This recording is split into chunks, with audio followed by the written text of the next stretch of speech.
Once in a lifetime chance. Who rule the world? Gotta see who rule the world.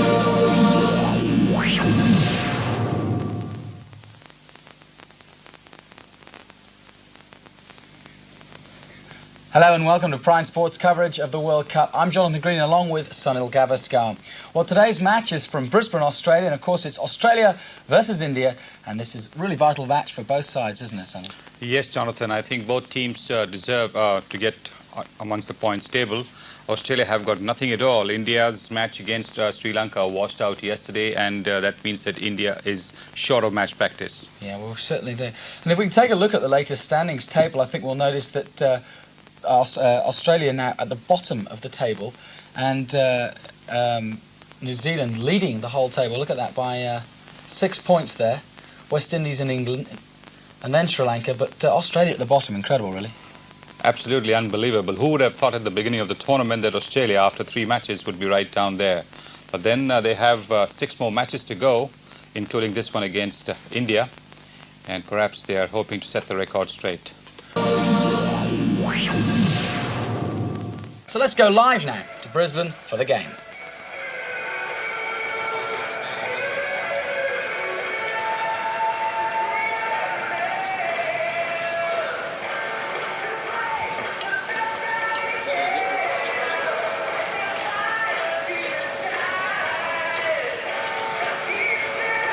This is number 2.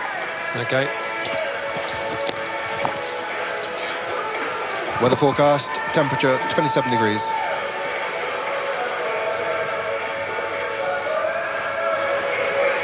Welcome back to the Gabba for the start of play in this game between Australia and India. That's the weather forecast for Sunday, March 1, 1992.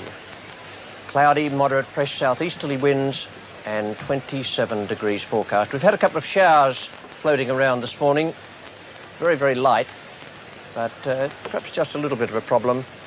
And it makes it more essential for the side winning the toss to bat first. Alan Border won the toss, Australia bat, and in the commentary box to start proceedings in this very important game, Tony Cozier, and with him is Greg Chappell. And there's a familiar figure to Australian viewers in Test cricket, but coming into the one-day team for the first time for the season, Mark Taylor, and he'll be facing Kapil Dev for the first delivery. Kapil Dev from the Stanley Street end.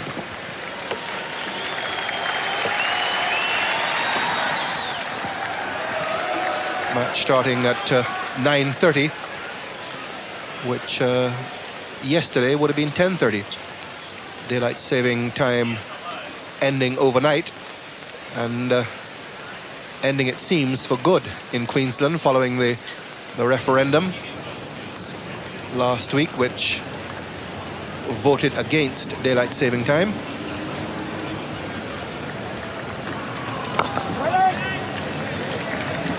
And even though it's a good crowd in already, judging by the size of it, the change in time has caught some of those who will be along a little bit later on by surprise. They're still coming in. It's a very early start, 9:30 on a Sunday morning.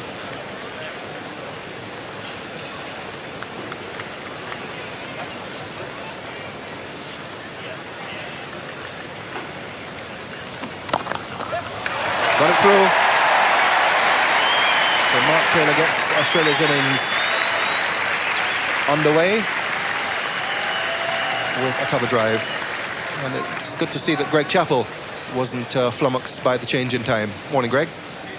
Good morning, Tony. Gentle start by Kapil Dev and quite a well-placed drive by Mark Taylor. Good to see him in the Australian side. I believe that he can be a very good one-day player for Australia.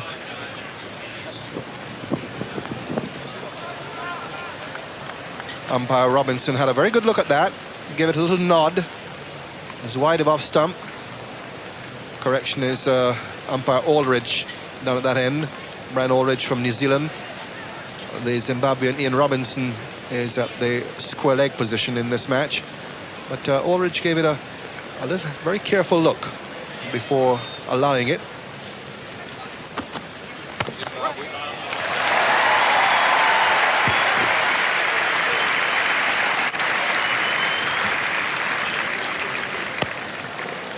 So good confident start here by Mark Taylor.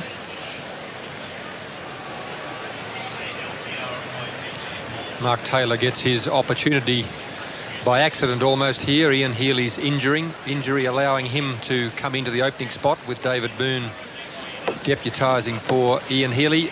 It's a good opportunity for him. So good start for Australia in the first over. 5 runs coming from Kapil Dev, all to Mark Taylor.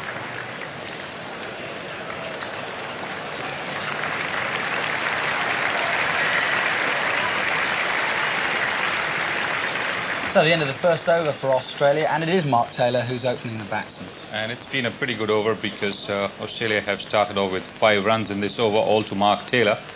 Kapil Dev just bowling a gentle loosener. Will be Moore, of course, Manoj 12 Prabhakar, now. well known here in Australia after a very good season for India during the Test series and also in the World Series early this season. And he'll partner Kapil Dev with the new ball. New ball which is literally new, even though we've had one over. 2 balls being used, one from each end. So he'll be bowling to Mark Taylor. Australia 5 on the board.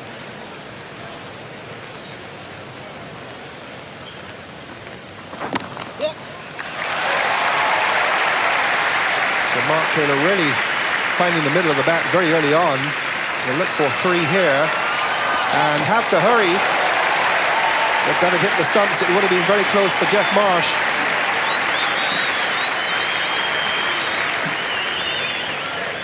Would have been very close indeed had the ball hit the stumps. Even if the Jadeja, the fieldsman there, if the ball had bounced truly for the wicketkeeper, it could still have been interesting. In fact, I think the fieldsman threw to the wrong end. Jeff Marsh was always looking for 3. Mark Taylor was never quite so sure about taking 3. A quick throw to the bowler's end may have even been more dangerous for Australia. So Jeff Marsh, the man under pressure in the Australian side, a lot of people feel that he's lucky to be there. A good opportunity for him. No ball from Prabhakar, but it did come from the bat, so that Jeff Marsh gets 1 to his name on the bat.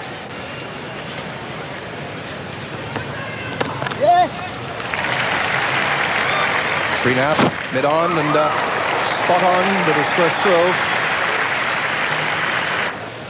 Checking to make sure the house is in order.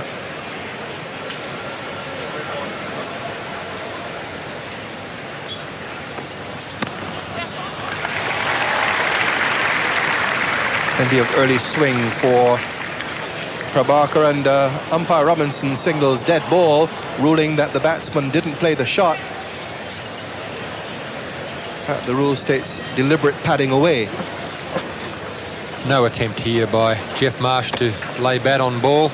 Well, actually it was a better attempt than I thought. It looked like he'd just tucked the bat in behind the pad, but umpire Ian Robinson deemed that he hadn't tried to play the ball.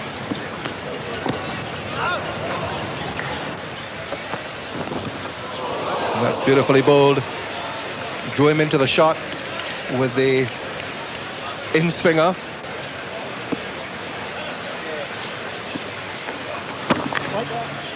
Australia using Mark Taylor for the first time in the one-day competitions this season.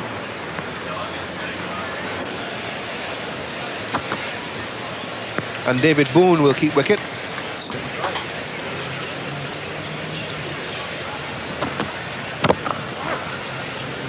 Over Australia, Sri Lanka and yesterday South Africa. Their next match is Zimbabwe, right down at the bottom of the table, so looks very much as if New Zealand are going to start with 4 successive victories, and they are playing very well in front of their home crowds. England playing Pakistan today in the other match in Adelaide.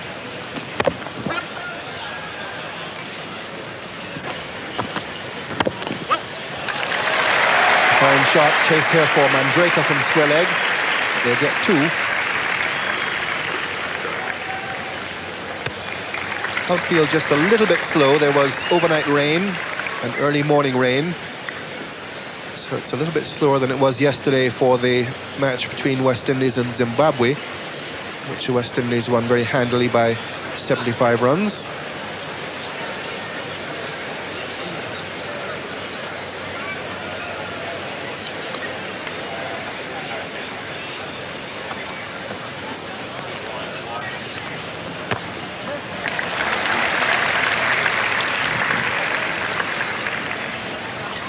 So Mark Taylor busying himself very early on. No wicket for 14 for Barker.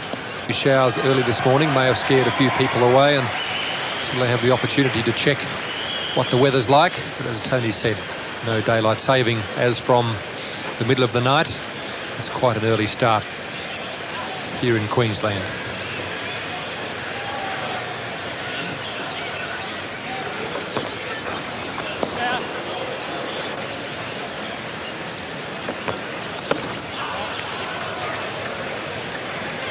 Sri Lanka on Friday. Yes. Good save. Down at backward point by the... Jadeja added to the squad, wasn't here for the Test series, in for the World Cup.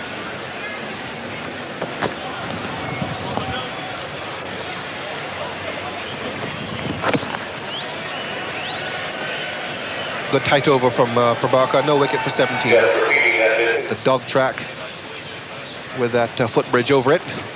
Quite slippery up there. Take it easy.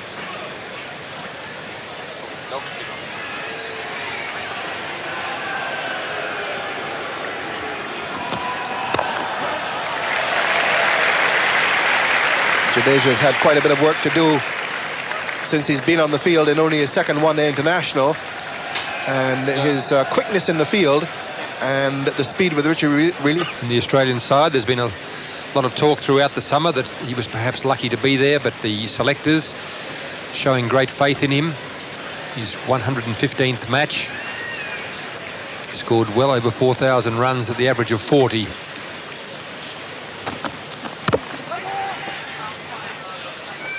So the selectors are showing faith with him in the World Cup. His World Cup performances are equally good. 11 matches, 11 innings, 474 runs, including 200s and a 50.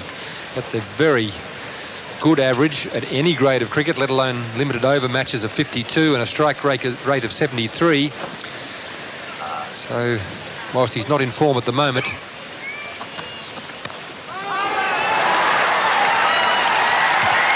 So that's the first wicket gone. Chasing a wide one outside the off stump. Just got the touch onto it. The merest of touches. And Mark Taylor goes to a wide one, chasing it. Good positive start by Taylor, so that would be a setback for Australia as he goes for 13. not one of the better balls that Kapil Dev has bowled this morning. It was quite wide and going further away. It was almost a lack of bounce that caused Mark Taylor to get an underneath edge. He's on his way for 13. Australia 1 for 18.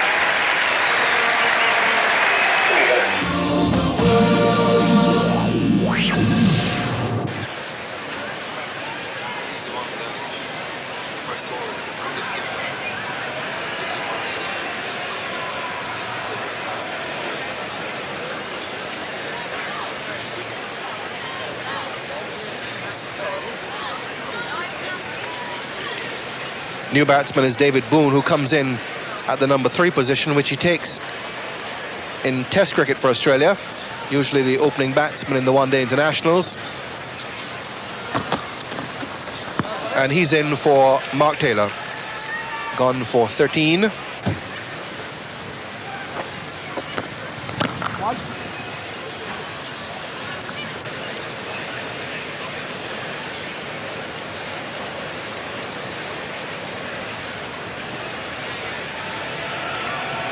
A change in the field. Kapil Dev coming across and filling that spot on the onside. He's going to go close in at mid-wicket. That's where the run has come twice in this over. There. It's right out. And the forecast is a pretty good one. Temperature going up to 27 degrees during the course of the afternoon.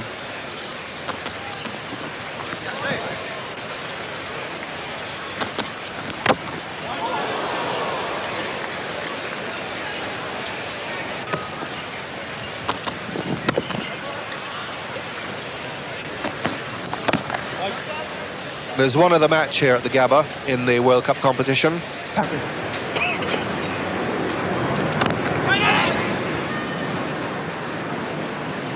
But he did look quite efficient the other night. There, Boone batting on about leg stump. Oh, this is Dev. Oh, Boone doesn't miss many of those. There's a beautiful gap for him as well. Good running from Boone. Richie Benno has moved in alongside me. Very good morning, Rich. Yes, just on that subject too, Richie, I think from Australia's point of view, their best interests are served by England continuing to win, especially against sides like Pakistan, who could feasibly nudge Australia out of the semi-finals. The sides that are winning now are the sides I would have thought Australia want to continue winning, perhaps New Zealand and England, and that way Australia will have a better chance of sneaking in there. That'll be a That's wide a wide. call. Yes, that's umpire Ian Robinson. Cup 92 logo on the ground. Looks very good indeed. It's, I suppose it fly slip as Boone takes strike now. It looked to me as if it came off the thigh pad.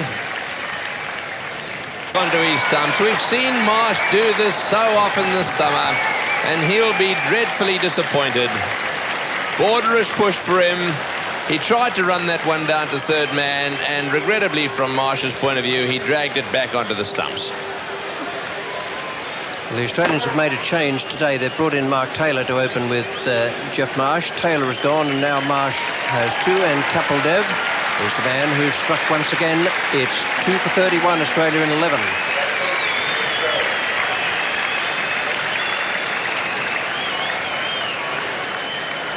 Day, because Australia need a real classical Dean Jones innings. We've seen him play so many good knocks in one-day cricket over the years, and if ever Australia needed one, today is the day. He was in Perth, where he made a century in the Test match against the same attack.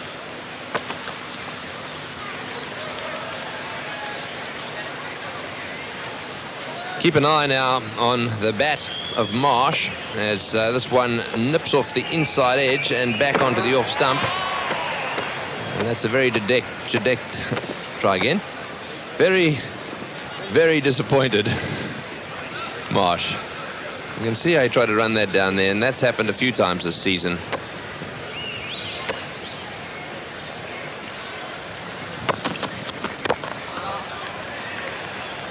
I'm disappointed to see that Jeff is still using that angled bat stroke to ease the ball away down through the gully area. One of those things of keeping it simple. Once you start complicating it by doing odd things with the angle of the bat, then you can get yourself into a lot of trouble.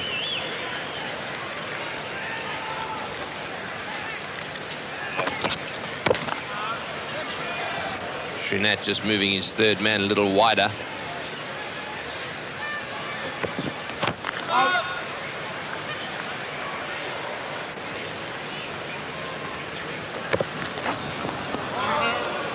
3% of the matches played. So the side batting second. Over the years has more often than not won the matches here at the Gabba. To hang around, getting bogged down a little bit. Comfortable single there. That's the way to play that little run shot.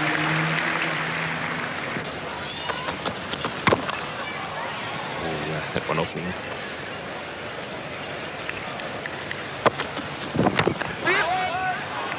Straight to the fieldsman, unfortunately.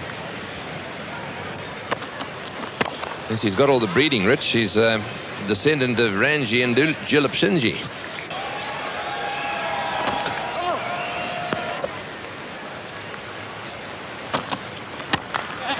got that one away.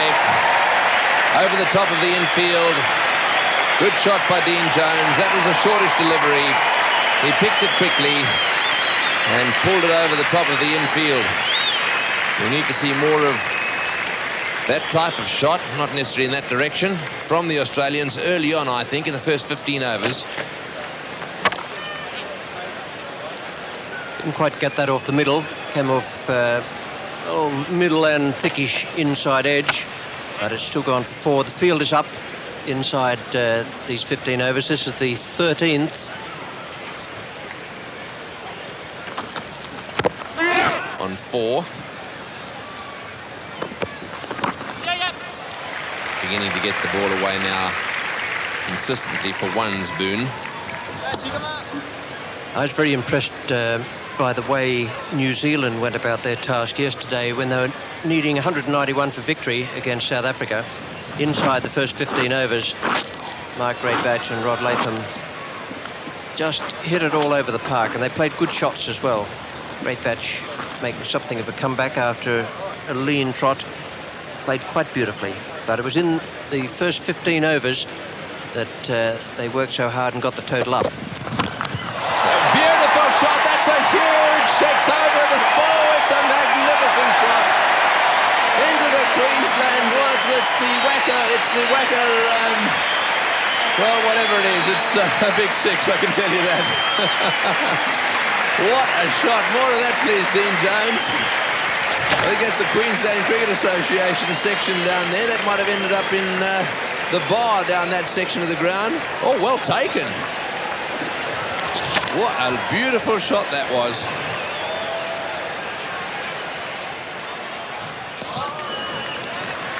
They did it the other evening against South Africa and then fell away. South side off stump.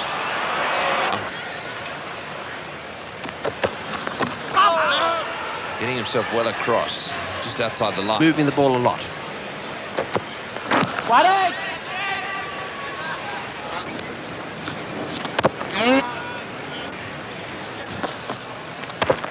Umpires perhaps should be doing Closer than that.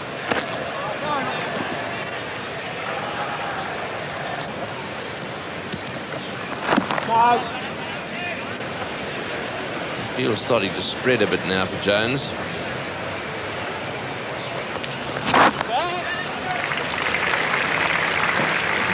Covered. So 4 runs from the over. Dean Jones retains the strike. It's 2 for 56. Obviously an admirer of the brilliant young Tendulkar, who is currently bowling. But he's a tremendous batsman. Strong offside field. 3 men saving 1, a third man and a sweeper. Lovely shot by Dean Jones. And 3 for 15 in the 12th over after being put into bat. Ramiz Raja out for 1, Imsaman ul Haq out for 2, and Javed Miandad, who's skipper today, out for 3. Just come back to that in a moment.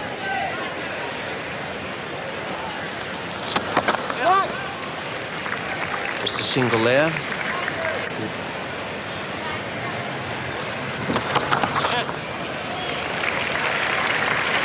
Will Jones want the second? No, but he'll put a bit of pressure on the fieldsman. Well, the scoreboard's ticking over. Boone and Marsh doing their stuff for Australia. At 2. And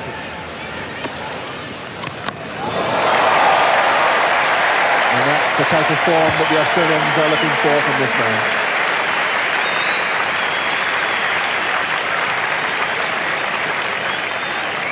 Come in with the loss of 2 wickets quite early on for Australia. And a tremendous shot once more. Really swinging the bat with full freedom this morning, Dean Jones. And that came off the dead centre.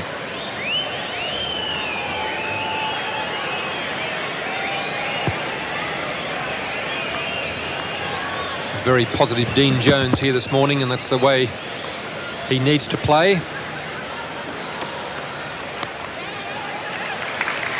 In fact, the Australian team generally, I believe, has been a little bit negative in their early games.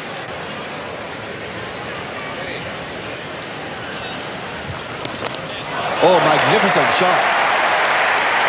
Picked it up off the legs and really clobbered it through mid-wicket. That came like a shot from a gun. Again, a very aggressive approach here by David Boone. Ball sliding into the legs. Really on about middle stump. David Boone not mucking around, just picked it up, and away it goes.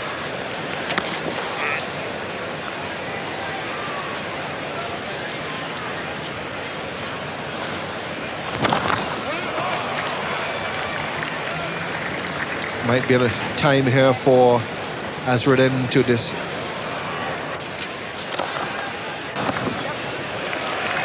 be a possibility.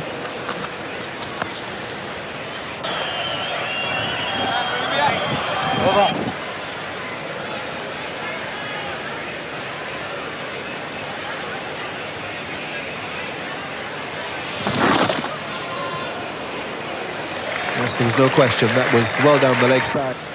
It doesn't seem to have affected his fielding.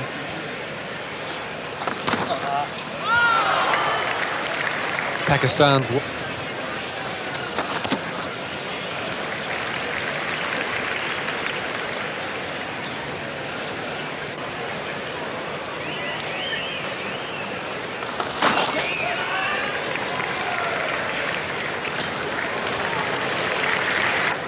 Promised high.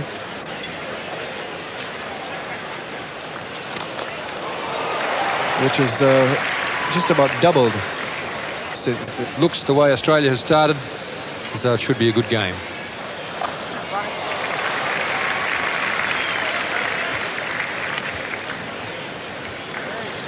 Scoreboard has also been opened up, so there's plenty of room.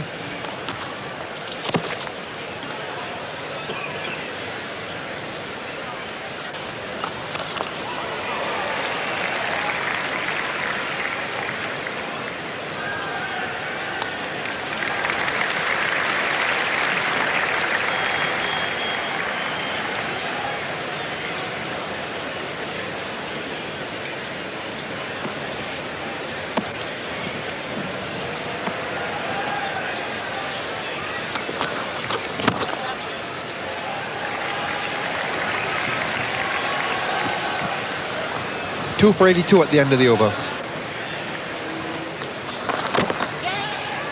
And Ian Healy unable to play because of his strained hamstring muscle. David Boone will keep wicket, as he did against South Africa at the SCG in their previous match. And he enjoyed it too. Talking to him this morning, he was looking forward to doing it again. Under edge, went down and into the boundary.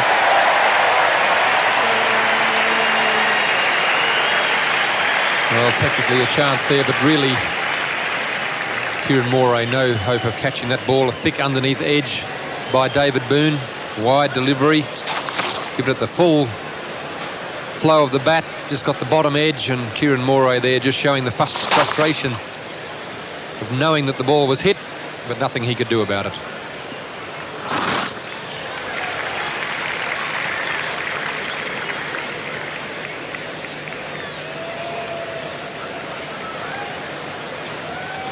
India just seem a little short of bowling here. Not sure if Azharuddin is going to risk Ravi Shastri. It didn't look impressive at all in the match against England. Does have the option of using the new player Jadeja, who we understand is a bowler, slow medium. Certainly has come in and immediately made an impression as a fielder and a batsman as well, bits and pieces player.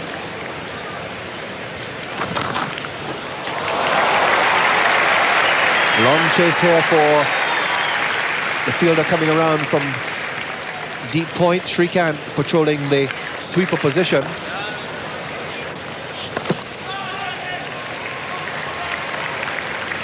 Aggressive one-day player. They're the most dangerous players in the Australian side. Spins well taken by Kieran Moray. Judged that beautifully.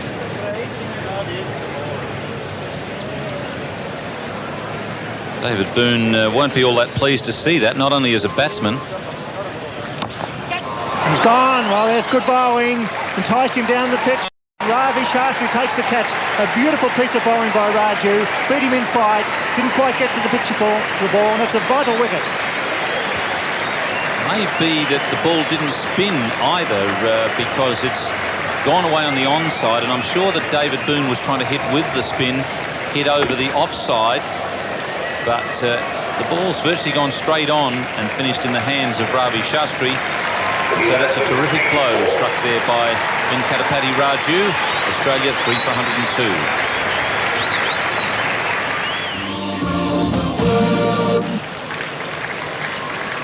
It's that ball that really turned the one before David Boone got out.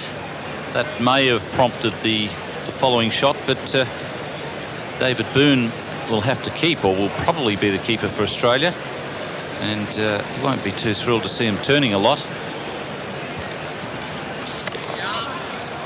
It's a very good over. The wicket of Boone. It's 3 for 104.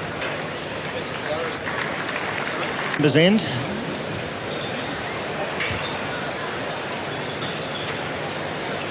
Right arm, medium pace. He'll be very nervous and keyed up. It's a vital time now for India. Raju and Kapil Dev, the wicket takers.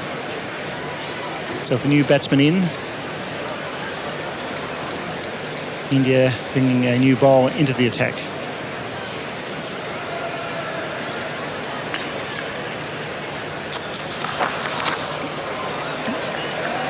No ball, he didn't deliver it. A dead ball called by the umpire.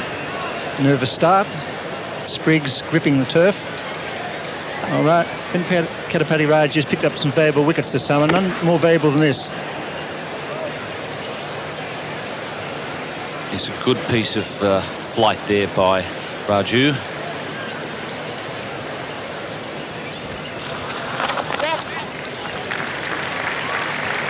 I don't know whether Ravi Shastri is still struggling with his knee, but I would think at some stage or other he might bowl a few overs as well, having seen that delivery really spin, the one from Raju. Maybe better to bowl a bit more spin and a bit less medium pace.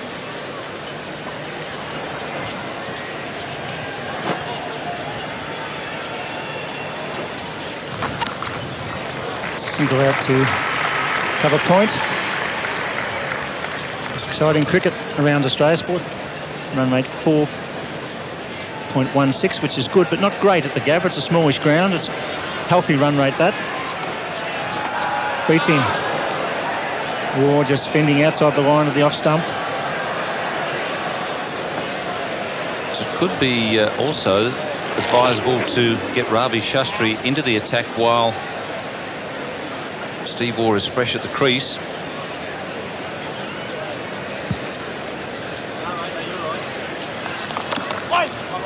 Good steady over. Captains will be speaking, and the keynote speaker is Bob Hawke. It's well bowled, but he doesn't get the result. It's just wide of the bowler. Coming back for the two. Good running by Dean Jones. Well backed up by Steve Waugh. Been there, and Raju is troubling the batsman. I'm not sure that that actually hit the glove after hitting the pad.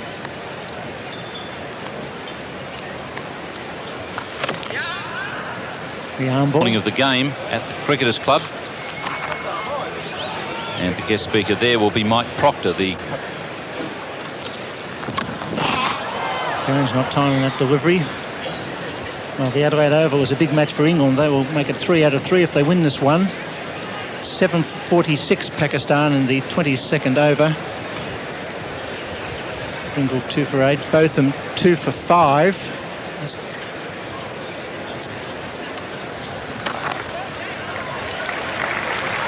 Pakistan in real trouble there. They've made some low scores in one-day internationals. So plenty of action in the World Cup at the Adelaide Oval and at the Gabba. It's a nice shot by Stephen Waugh. He finds the gap there. Raju cleans up. 2 to Waugh. So I get the feeling that Steve Waugh is much more comfortable against the medium pace than he is against the left-arm orthodox spin. And I reckon that's another reason why they if Ravi can bowl, they've got to get him into the attack and get him in there now.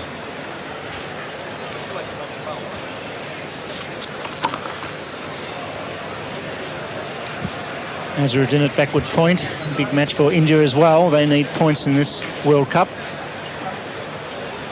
Picked up the 1 point for the washed out game at Mackay.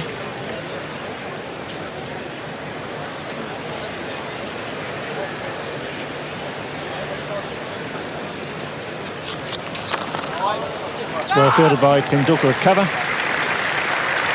It's through.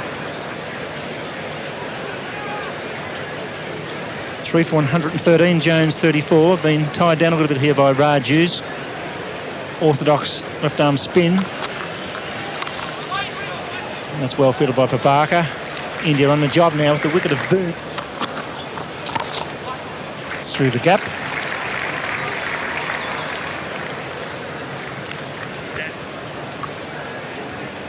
Jadeja, the fielder, coming off the fence there, very quick to get to the ball.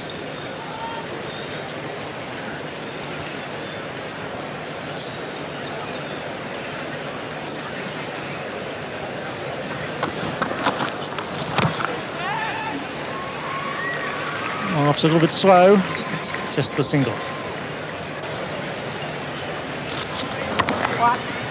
It's well bowled. They're trying to get through 10 overs with. It's good bowling. A little bit unlucky there. Got the inside edge as Jones tried to force off the back foot. A little bit of movement off the seam.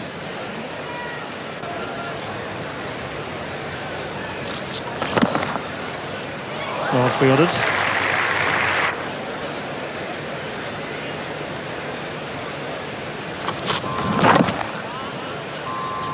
Good tidy over, 3 for 120.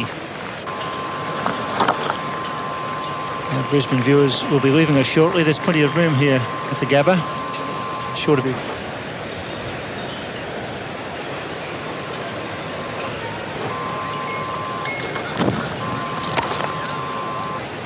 That was a good piece of flight there by Raju, and the ball curving as well. Well, Dean Jones has scored 19 singles on the trot. It's unusual against an attack of India's quality. Good field placement by Azharuddin. Jones finding the gaps but not the boundaries. It's well bowled. Beautiful piece of spin bowling. It's a fraction quicker. He's flighted 2 to Stephen Warby, looking for the leading edge for a return catch. Try and get the right-hand batsman hit on the onside and get the front of the bat, the front edge for a return catch. Good stroke, but there's a sweeper there. 3 for 123.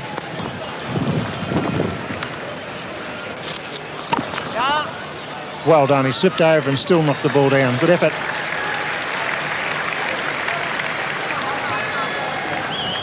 Yes, he certainly saved some runs off his own bowling.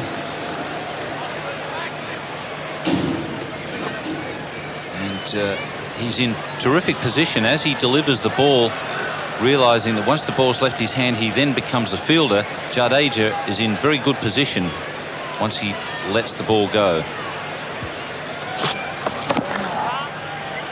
It's a good comeback after that boundary. He's got the off-stump line right, a little bit of seam back into the right-hander. He's medium pace. Yes, he's got to be good off his own bowling, because when he is bowling straight, obviously a lot of deliveries are going to be whacked back at him.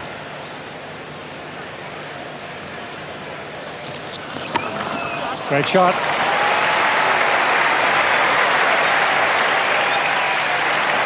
Pick up 3, so good over by Stephen Moore. He picks up 7 runs.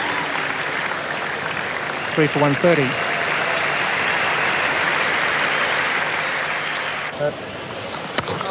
It's a good shot, but well fielded. Prabhakar then the backward point position. Moore cutting with the spin. Raju doing a good job. Very good battle. The batsman likes to use his feet and get to the pitch of the ball, and the bowler that's prepared to throw it up and look for a stumping.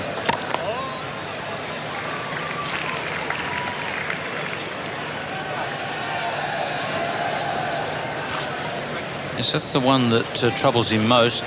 One that just gives a little bit more air to it.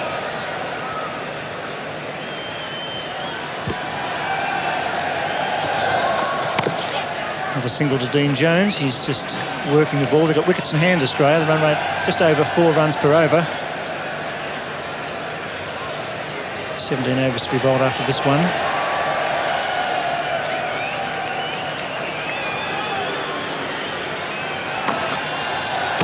It's well bowled. Almost yorked Stephen Waugh. He played it pretty well.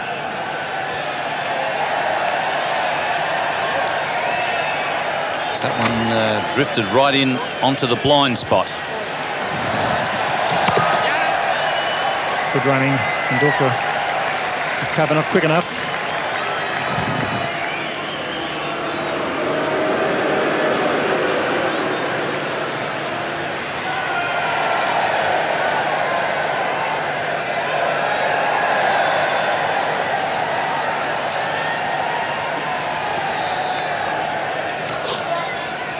Jones picks up another single.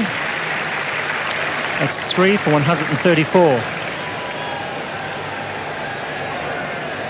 It's time to say goodbye to our Brisbane viewers. Come down to the Gabba this afternoon. If not, check your local guide for highlight times.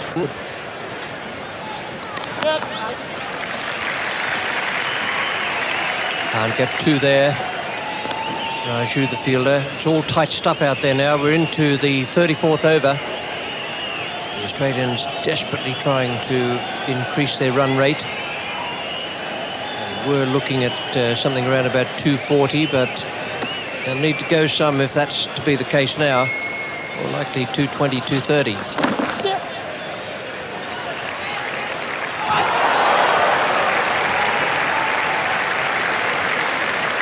Steve Waugh has safely made his ground, not by all that much.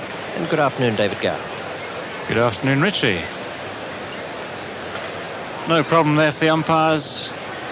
Well taken single. Mandrake's throw accurate, but not needing a decision from Zimbabwean umpire Ian Robinson.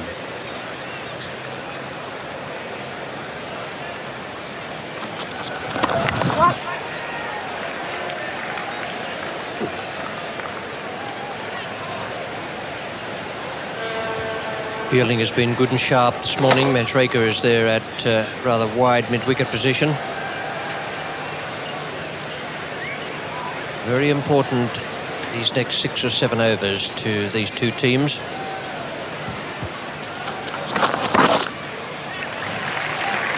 Looking for 2.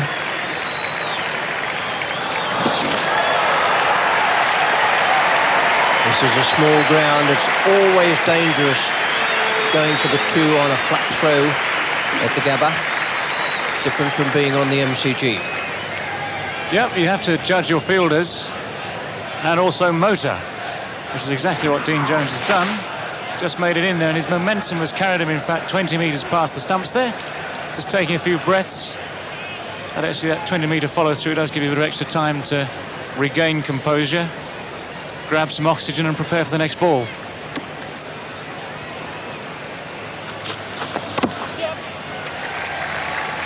Jadeja is the bowler.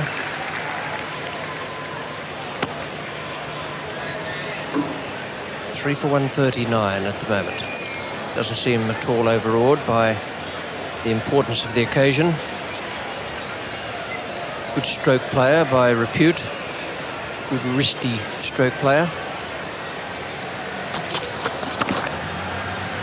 And an accurate medium pacer. 3 for 139 are the players. 3 for 139 with Jones on 44 and Steve Waugh on 22. And the Border is down the batting order. Could be Tom Moody will also come in ahead of Border.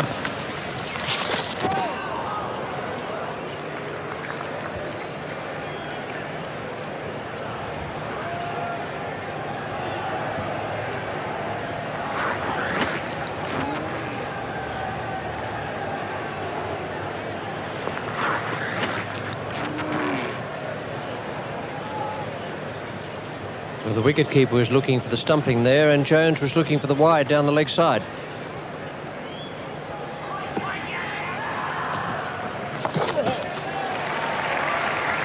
Srinath is at deep backward square.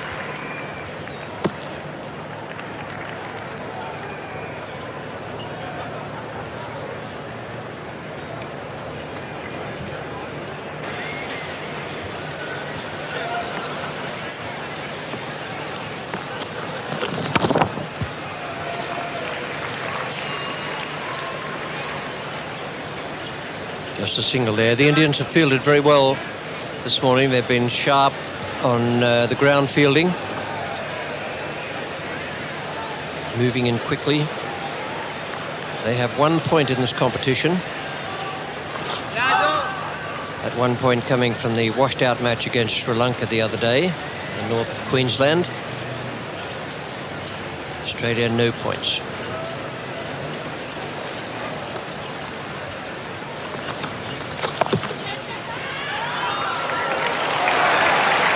That is great running. The slightest hesitation there by Steve Waugh and he was gone, and Jones appreciates that. This is where communication between the batsmen, understanding between the batsmen is vital. Steve Waugh straight off there. Dean Jones no problem. He's going to the safe end, but Steve Waugh very quickly down and comfortably in.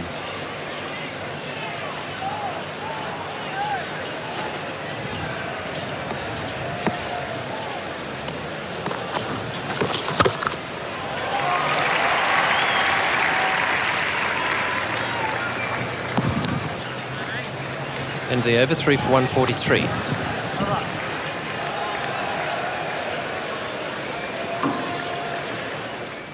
So some fine running between the wickets as we were just talking about there. These are the speediest batsmen between the wickets in the world, perhaps. Steve Waugh and Dean Jones really can take off. But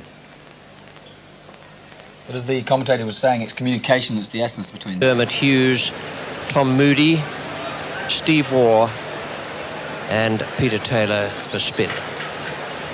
Prabhakar is coming on now from the Vulture Street end. And we are into the 36th over.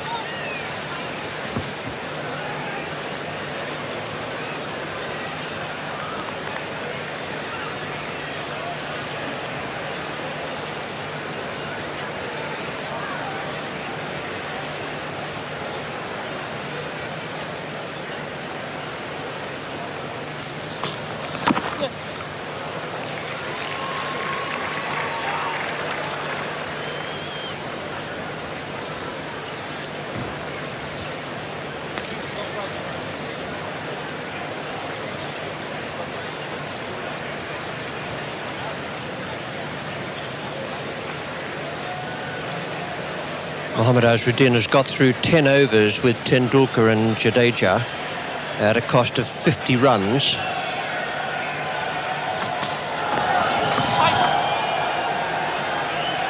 That's 5 runs per over, and it's indicated on that graph there the way the scoring rate has been. One big over there of 10, one of 9. But apart from that, the Indians have kept quite a tight rein on Australians batting today. And the Australians, where once they'd have been looking at a total perhaps in the area of 240, going to have to work hard for that. These two players here now are capable of big hits, and Australia are going to need some soon.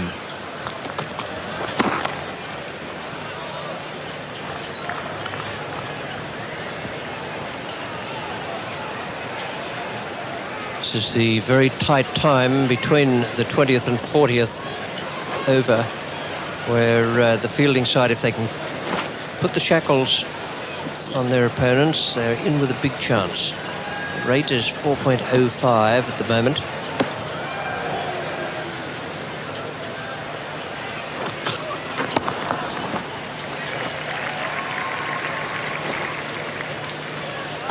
Kapil Dev is the man at deep fine leg. Dean Jones back at the scene of one of last year's triumphs. Big 100 against England here at the same ground.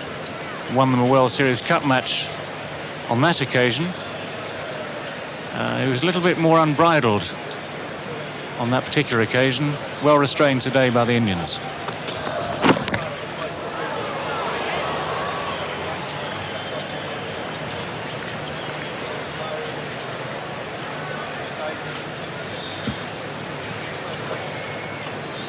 Again, reflecting on Steve Waugh there. I was the unfortunate captain at Lord's 3 years ago when Australia came from behind, scored at approximately 7 and over in the last few overs to win a match.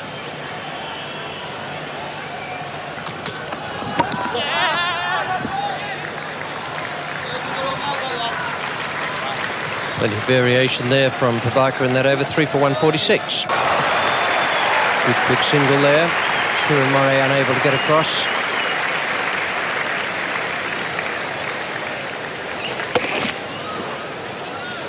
This ball doesn't travel very far, and Moray, in fact, onto it very quickly, but loses his footing. And also the ball. And so no chance for a run-out. Man at deep backward square, can't get that. It's a good shot by Dean Jones. Off the meat of the bat, half century for Jones. Very important innings, not just for the right-hander, but also for Australia. And the advantage of a small ground for the batsman here. The ball struck very hard, very cleanly. And the man at deep square leg, 15-20 metres behind square, only had to move 2 or 3 yards, but it wasn't enough.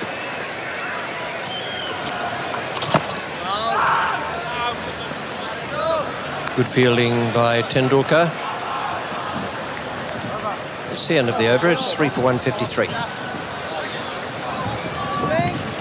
So 50 for Dean Jones, and it's just what Australia need now. Their confidence seems to be back. They're keeping a steady pace. Would you agree? Dean Jones batted really well. 2 or 3 slower balls, a couple of Yorkers. Just going back to that match in Adelaide where England and Pakistan are meeting. We've been told from down there that the pitch is quite dry. The ball's been moving around off the seam a considerable amount. And they say that Pakistan are not batting very well and England are bowling extremely well, which may be borne out by what you see on your screen.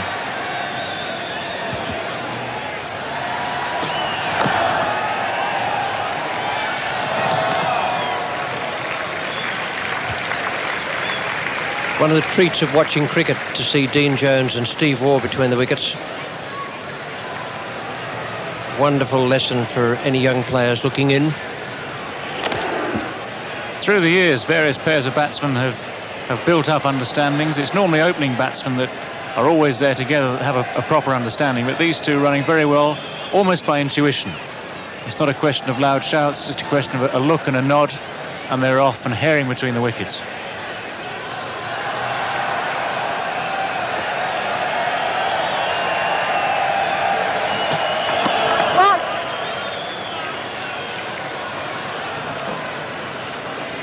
Prabhakar was too good for Jones there. Saw him taking the pace down and gave him the full toss around about thigh height. It's actually quite an awkward ball to play there when the batsman's advancing down the crease, banking on the ball, pitching in front of him. The readjustment can result in exactly what happened there, a mistimed shot and no run.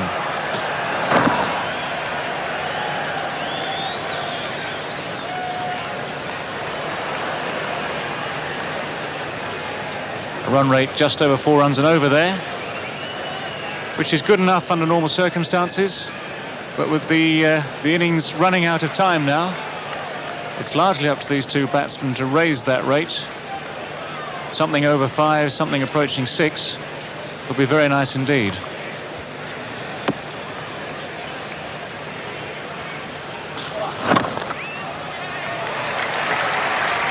This is a good over from Prabhakar.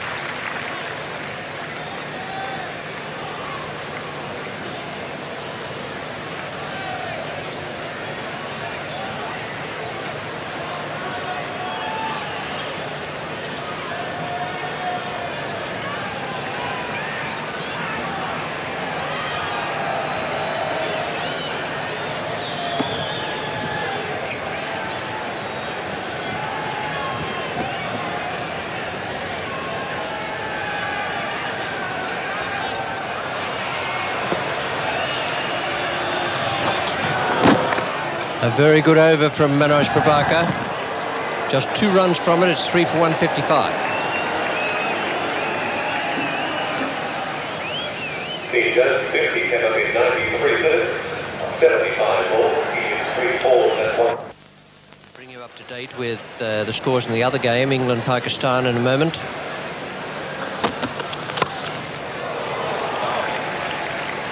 Jones has already hit Javagal Srinath for the most enormous 6.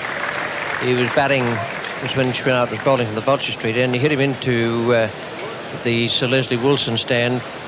Although this is a relatively small ground, it was a very, very big strike.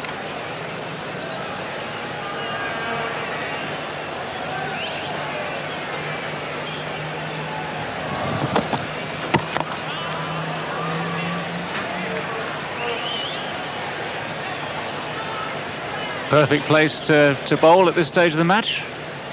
Right up in the block hole, impossible for the batsman to hit. Or at least to hit any distance.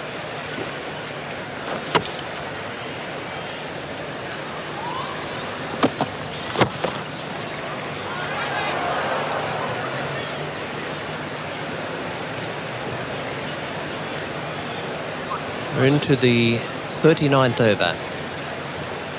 So with 7 wickets in hand, these 2 batsmen and the others to come, like Moody and Border, will be looking at 6 and over. Take them up to round about 220. And there'll be no more of that from Steve Waugh. A little bit of room for the shot. That's well bowled by Srinath. It's been a good over so far. Pressure onto the batsman, and the bowler came out on top. Very much victory for Srinath. Steve Waugh trying to make room, being cramped for space by the length of the ball. And the bail's going. Steve Waugh returns. Australia 4 for 156.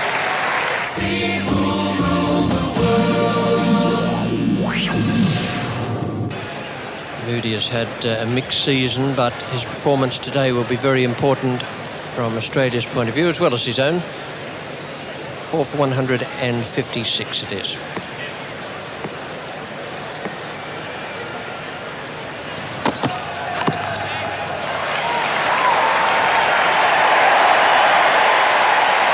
That won't please Srinath, and certainly won't please his skipper. A full toss on leg stump to take it up to 4 for 160.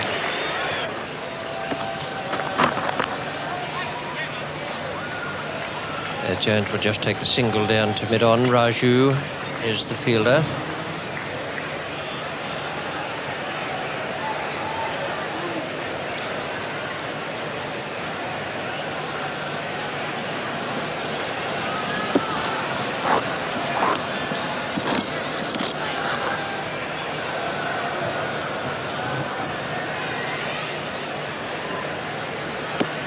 Now Moody to face Prabhakar.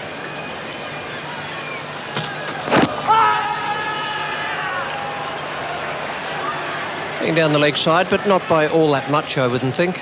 Moody shuffling across the crease.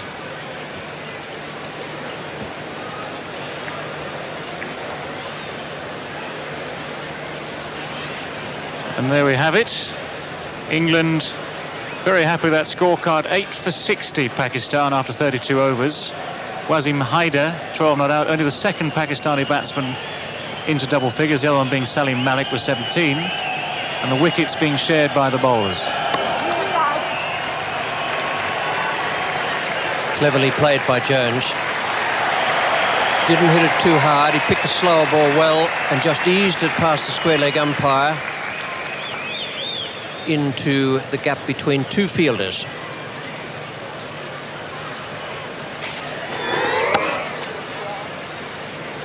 Well, if you can find the spaces and make best use of them, that's the way to do it. Even on a comparatively small ground, and the misfield there helping things as well. There are 2s to be picked up. It's all a question of judgment.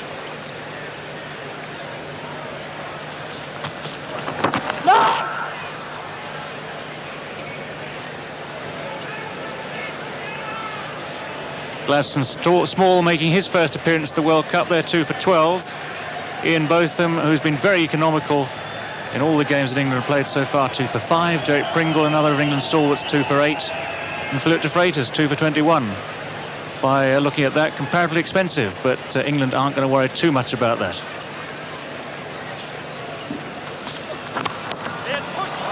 That's gone fine of the fielder at deep fine leg, Srinath.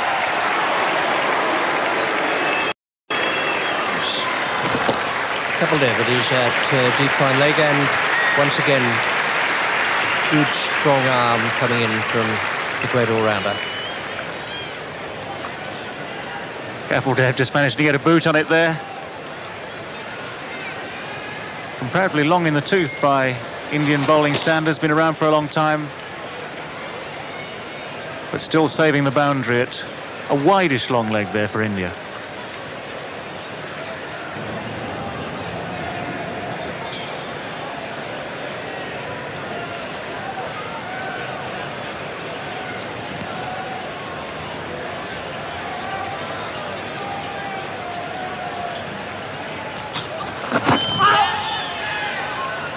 Once again, the slower ball.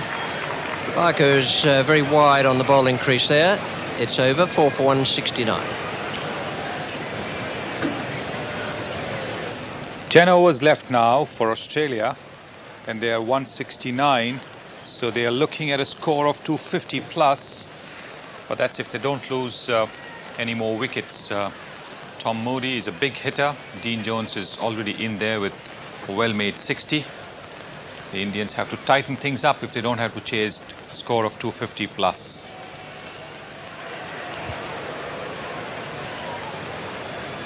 .60 from 84 balls for Dean Jones. Tom Moody has 4 from 4. 4 for 169 in 40 overs. Srinath is the bowler from the Stanley Street end, the southern end.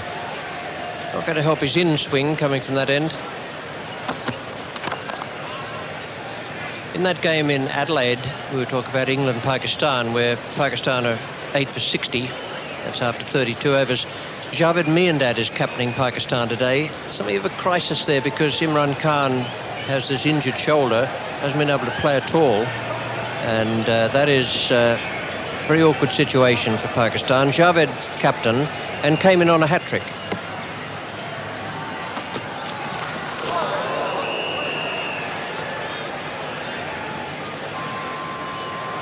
Tom Moody off to a slightly sticky start here at the Gabba. Still trying to sort himself out a bit of bounce there. And Moody as ever onto the front foot, trying to guide it through the gap where the slips would be in proper cricket. Down to third man, but failing to make contact.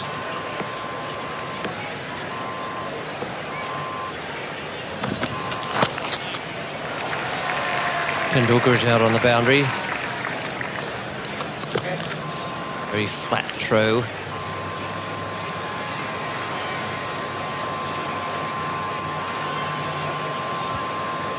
Flat throw though it might have been, keepers don't enjoy having to take the ball on the half volley throughout the day.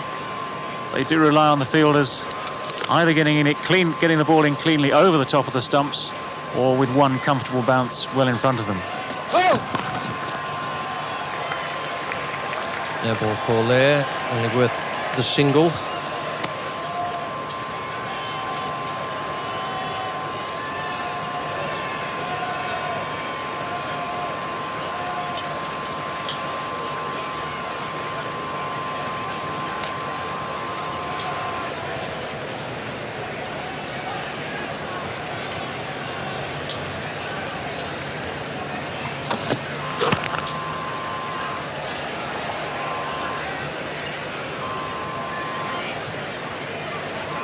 He's kept a good line from the Stanley Street end, Srinath.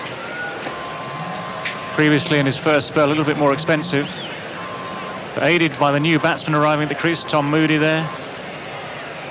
And by taking the wicket of Steve Waugh, he's kept the economy rate down nicely.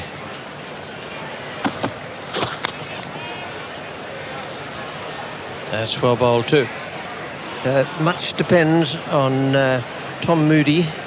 Certainly on Dean Jones, who's 61, but Tom Moody, a wonderful striker of the ball. Get Australia up to 230 at the end.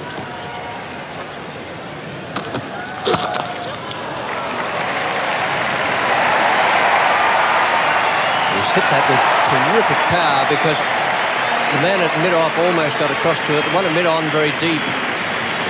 Couldn't get there by a couple of yards. It's the end of the over for 175. And Srinath spoiling what would have been a good over by giving Tom Moody a full toss to crack to the boundary, easing the pressure off. Tom Moody now 9, Dean Jones on 61, and Australia have got 6 runs from their 41st over.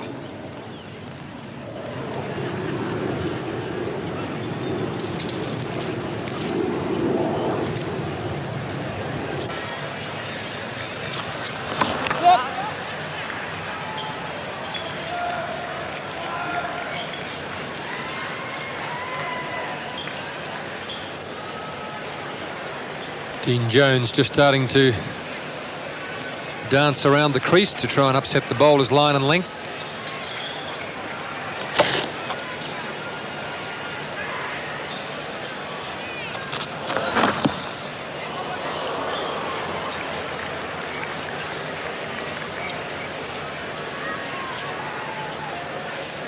Two good men to have in here in the final run chase.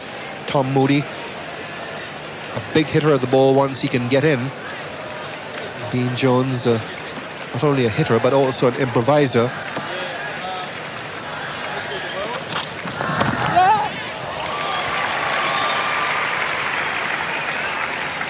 Good opportunity here for Tom Moody today to show some of the talents which he possesses. Haven't seen a great deal of it yet through the World Cup. As well as his useful medium pace bowling, he's a fine hitter of the ball, and this sort of ground is not big enough to keep Tom Moody in if he can stay there long enough to take toll towards the end of the innings.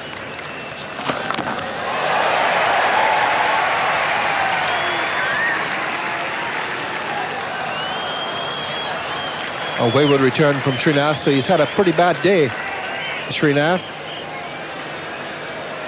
42 off his 7 runs, and that really was a wayward return. Tom Moody aiming for the longest boundary at the Gabba here at the moment, down into the mid-wicket corner.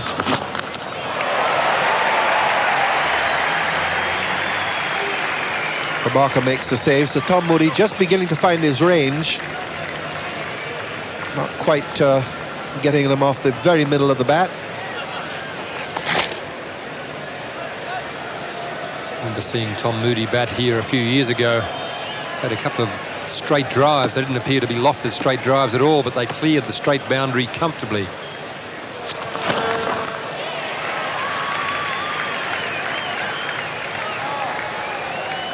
Eight runs coming off the over, 4 for 183.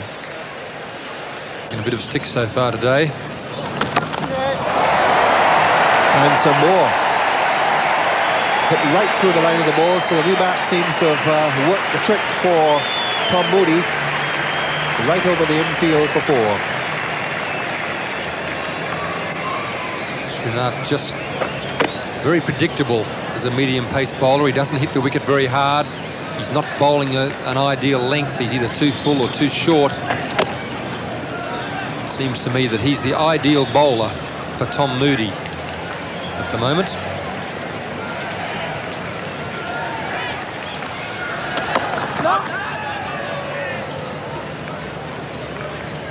That's more the length he needs to bowl. He can't afford to bowl a length which Tom Moody can just hit straight through. Tom Moody's a tall man. There's a lot of leverage there for him just to lift the ball into the outfield and over the outfield into the Clem Jones stand.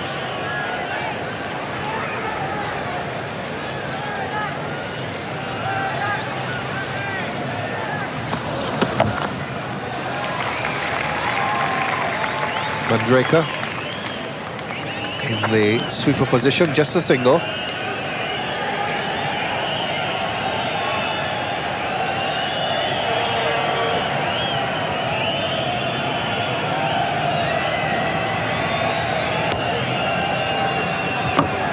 So that's a pretty good run rate. Australia will be looking to push it up to even more. Score of around 230 looks as if it's on the cards. Desperate dive back by Jones. He was looking to steal a leg by. Moody wouldn't have it. Rather an ambitious appeal by Srinath, and then a desperate attempt by Dean Jones, just losing the footing as he tried to come back.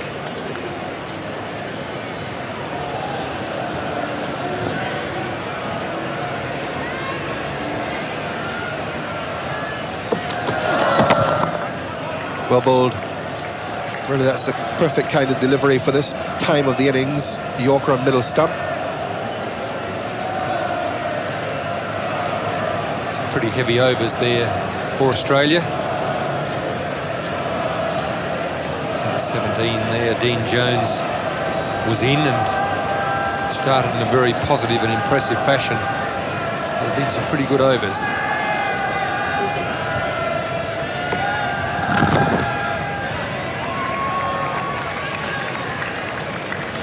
End of the 43rd over, 4 for 189. We have the last over here,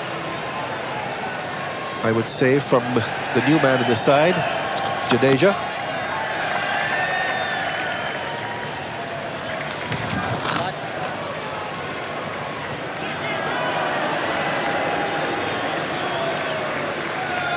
A little bit of cramp there, which seems to have troubled him. New player to viewers in Australia. Batsman as well, so he may be called on to do a bit of everything today for India. And a pretty aggressive character as well. He is being troubled by the cramp in the left calf, it seems. Quite a good bit of fielding. Just over energetic with the pretend throw. Cramping up slightly. Just trying to stretch and relieve himself of that cramp.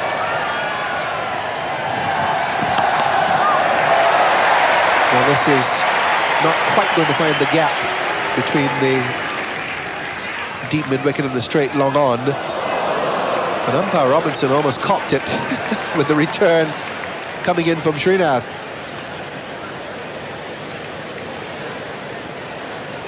Back to the throw, and it was a close thing.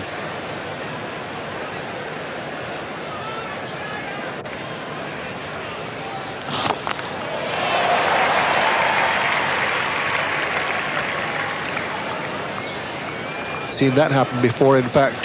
Test umpire in the West Indies, Cecil Kippins, who umpired test matches there, got one in the back of the head from a square leg throw, and in fact was concussed. Was in hospital for a few weeks. And almost took Robinson in the back of the head. Hazardous thing. Perhaps you'll see umpires in helmets eventually.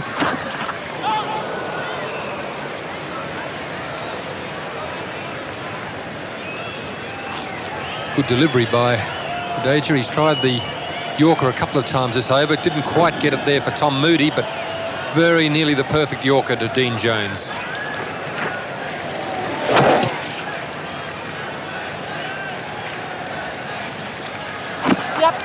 And he's got another one. So that's a pretty good over from Jadeja. 4 for 194.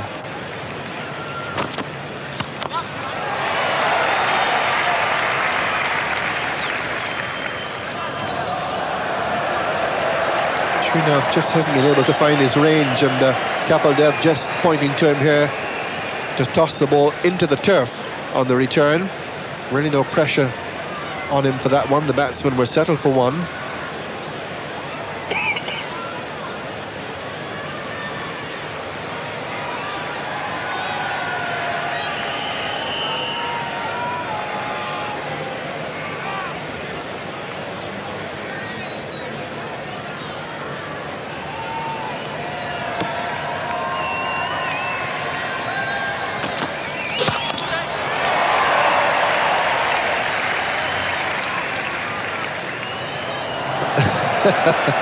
Well, he hasn't listened to Kapil Dev, and Kapil isn't at all amused. Fired that return back in. Kapil just left it, knowing that he would be backed up. As Tony said, Srinath's had a shocker.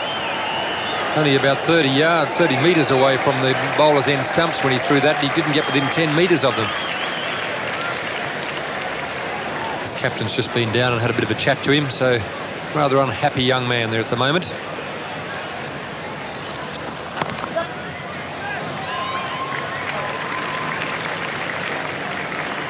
Well, a great opportunity now for Tom Moody with Kapil Dev bowling to show his ability as a hitter late in the innings. Simon O'Donnell was really the man who played that role for Australia for so many years. Tom Moody perhaps forcing him out of this squad.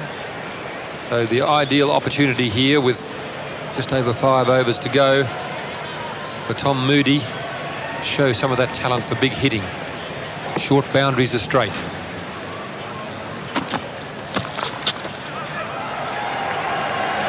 Now let's see what Srinath does with this. And Kapil Dev. Well, I don't think anyone in the Indian team out there is pleased with Srinath. Perhaps not even Srinath himself. Not sure what Kapil Dev was applauding him for. I think because he was sick of abusing him, decided to applaud him for at least getting close to the mark.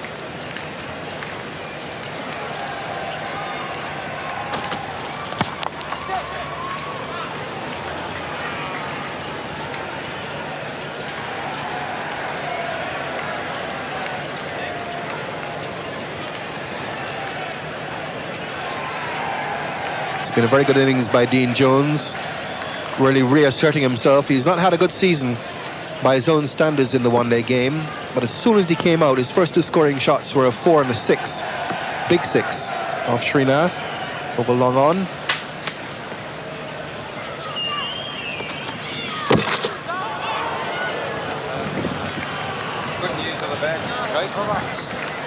Good over from Kapil Dev, 4 for 198. Haven't done too badly to keep Australia to 4 for 198. 5 overs remaining, and Prabhakar is coming back into the attack. He has 3 more overs, so presumably he'll bowl them out. Kapil Dev with just 4 runs off his last over. He has another 2.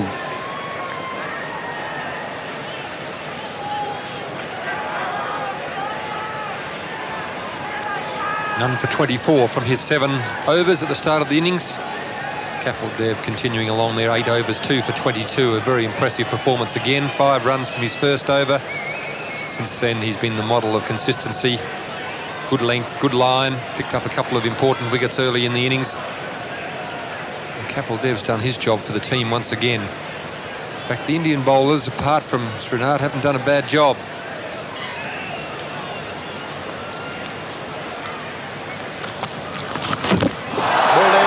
Dragged it on, just got the inside edge, hitting right across it. Tom Moody, and Prabhakar gets a wicket with the first ball of a new spell, and Australia have lost their 5th wicket. A little bit of predicting going on here by Tom Moody. Decided that he was going to go down the ground. It was the slower ball, the off-spinner from Prabhakar. Tom Moody only managed to help it onto his middle stump. So Tom Moody's on his way for 25. Australia 5 for 198. Here, delighted to see their local hero, Alan Border, come to the crease. And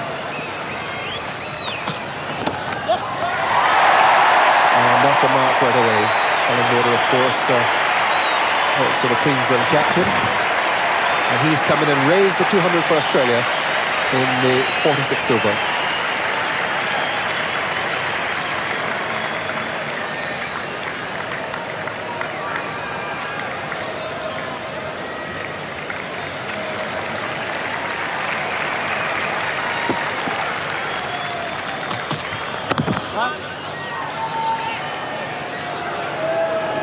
Alan Border's come out in some pads which have either had a lot of use or caught something nasty. They've obviously been somewhere near you, Coase. I don't think pads catch chicken pox, but they do look as if they've got some sort of nasty skin disease.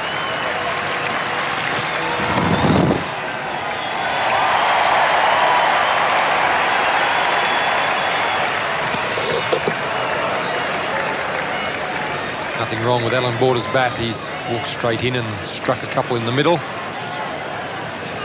Even though the homemade paint job on the pads didn't work so well, the bat is in good order. 45.4 overs, a run rate of 4.4. Alan Border will be looking to help Dean Jones raise that.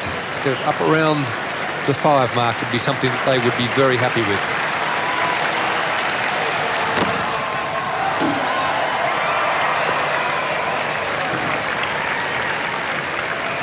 Indians won't mind if they they just get the singles. It's the boundaries here in the last 4 or 5 overs that the batting team is always looking for, and the boundaries which can raise the scoring rate up to that 5 and over.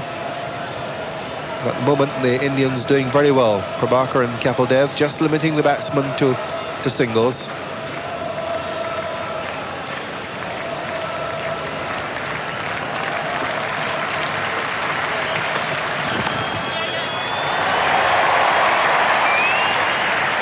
So just 5 runs off that over and a wicket, and Australia are 5 for 203. 5 for 203. 4 overs remaining.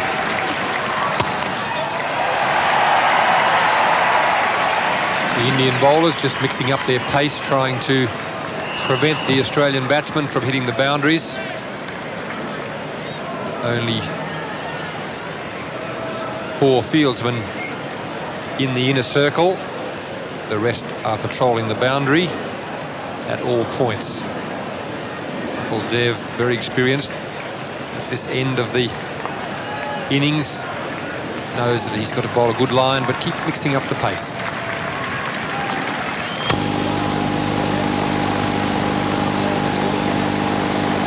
It's coming off Kapil Dev from over number 46. There are 3 remaining. Australia 5 for 219. And for the closing overs of the innings in the commentary box, Tony Greig, and with him Bill Lawry.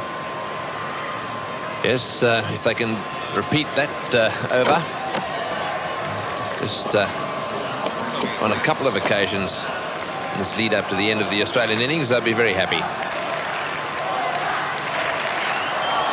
Prabhakar rearranging the field, trying to get the attention of the deep mid-off fieldsman, Tendulkar down there.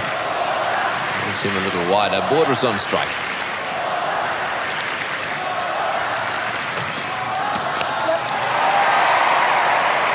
He'll probably settle for 1 there, so Dean Jones will now have a go. Well, Dean Jones has lifted the run rate just at the right time in the vital final overs. 16 off Kapil Dev's previous over. They'll be looking at 250 from here. It's the 48th over. Jones on 83, striking the ball beautifully. At one stage he scored 19 singles in a row, just working the ball on both sides of the pitch, but now he's cutting loose with some fine strokes.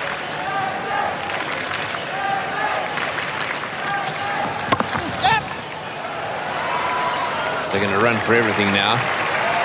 It's 221 they've got. This is over number 48. It's not a massive score on the Gabba.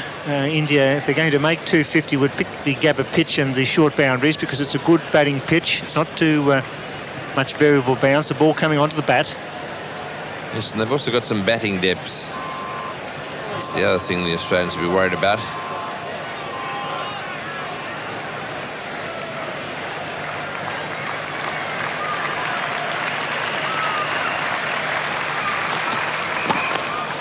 Oh, unlucky. Hit the stumps and ended up going through them. So you can't hit them back much straighter than that. Probably in the end, the fact that they slowed the ball down, they got 2. Went straight through the middle stump there. Stump vision will show the straight hit from Alan Border. As Tony Greig says, stump to stump, picks up 2 runs. So Border will be hoping for something just short of a length. He's a very good puller of the ball. Does he get a full toss? And he's got it away square. Will he come back for the second? No, he won't. Throw nice and flat there. Well, Jones will be the man that'll go for the boundaries. He's been there for a long time. That was Kapil Dev at deep cover for Border. He's now mid-wicket for Dean Jones. And Dean Jones very strong on the onside. He's played one magnificent square cut in the previous over, but his strength is on the onside, and he'll look at going between mid-wicket and long on if Prabhakar strays on leg stump. Get it over the side screen for 6, I say. Oh, it's going, you beauty! Onto the dog track for 6. Slot right into that mid-wicket area. Beautiful shot from Dean Jones. Well, he's got to hit through everything now right to the end of the innings. As he moves on to 90, he got that on the up, was a fraction short, hit through mid-wicket. That was where he had to go. There was a gap there. Hit as clean as a whistle. Beautifully struck. Hoik over mid-wicket, he'd call that. Got it on the rise, hit it beautifully. Just the bowler be trying to bowl one right up in the block hole. Rather over-pitch than under-pitch. Doesn't want Dean Jones to get under this one. He's hit that straight down the ground. It's going, no, it's not, it's right in the air. He's saying, leave it to me, I'll catch it. Yes, he will, he's got it. Jones out. Just for a second, there was going to be chaos there. There was potential for a three-way collision, but good thinking by Prabhakar. He told them all to go away, and he ended up taking the catch himself. As Mike Prabhakar ends Dean Jones's fine innings of 90 with a good catch. It wasn't easy. He went for it, got under it a bit, and there's Prabhakar going back. It was very, very high, mid-on. And mid-off come in, and Prabhakar at the end does the job. Jones out for a magnificent 90. Superb innings. 108 balls faced. Caught and bowled Prabhakar. 6 for 230.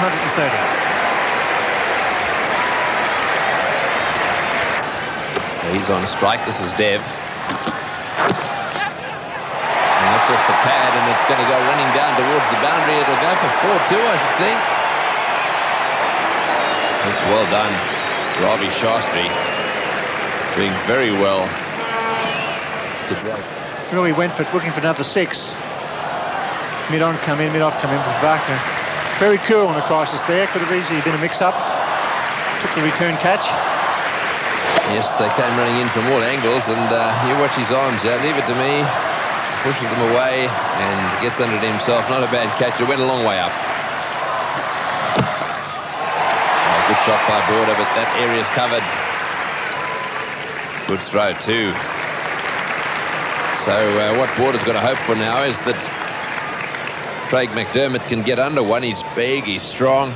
See if he can hit it over the boundary rail. And India doing a good job here. Australia will need 250. They've got a lot of batsmen in their lineup, batting down to about 9 India. It's a good track, small boundaries. It's a good effort. But certainly not an impossible task for India when it's their turn.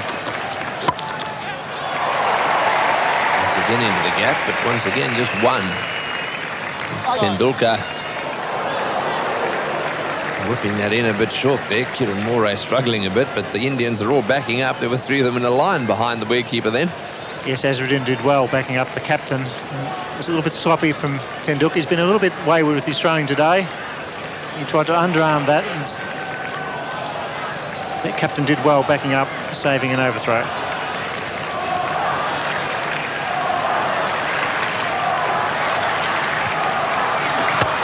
He's gone for that one. This is in the air. This could be out. It is, oh, brilliantly caught. Absolutely magnificently caught by Middle. The DJ coming in there, and what a catch that is. RJ Jadeja coming in from mid-off. Now you have a look at this. Yes, he didn't pick it up for a while either. He was very deep. It was a high sky. There he is. He balks and he comes. He's got his eyes on the ball. What a magnificent catch that is. That is one of the best outfield catches you'll ever see. Young man playing his first one-day international, Border under it. A great running catch. That's what India need to do in these final deliveries. Good defensive cricket. Border out for 10. It's 7 for 235. Vadeda took the catch at long off. Kapil Dev hitting back after 16 off the previous over. Border under it. And he balked it long off. He didn't pick it up. The white ball, he's finally got his eyes on it. This is a magnificent effort. That is a gem of a catch. Diving forward at the ball, inch above the ground, and a vital wicket. Yes, I think the smile tells the story. So just one there to McDermott. That's the end of the over. 6 runs from that over. So that's the end of Dev's bowling for the day. Let's have another look at the catch that got rid of Border. Magnificent effort this. He was down there at deep mid-off, came charging in, really attacked the ball, and literally inches above the ground took the catch. Yes, it wasn't a full-blooded hit. That's why I didn't pick it up. Border charging down, hit it over long off probably the outside edge of the bat. It was dying too. It was going to die in front of the long off fieldsman. And he comes flat out. magnificent camera work, and what a superb catch. Fantastic stuff.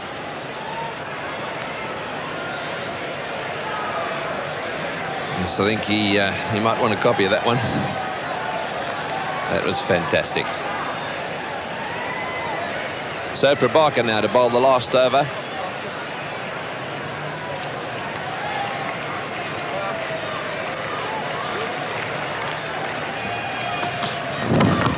Full toss, and that's out.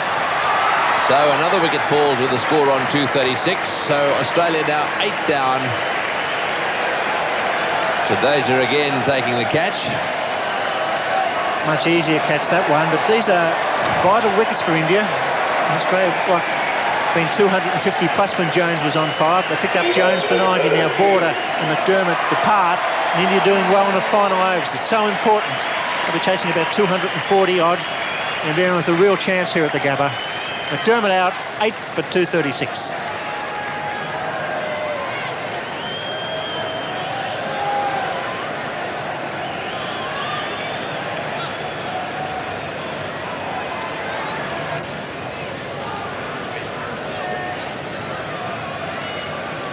Welcome back. Merv Hughes at the non-striker's end. He hasn't got the problem. Taylor has it because Prabhakar is on a hat-trick.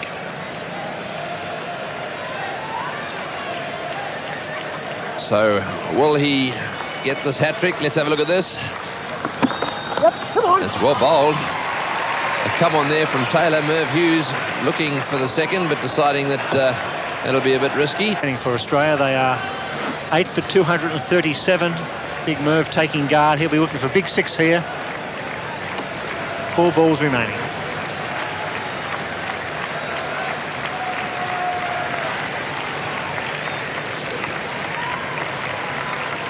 Prabhakar to Hughes. The ball well, Australia. It was a slow one, and he could have had a go there. Again, the slow ball. Very, very good bowling. The man going away to the deep mid-wicket and long off boundary. So there's almost 3 in a line there. Square and in the middle and straight.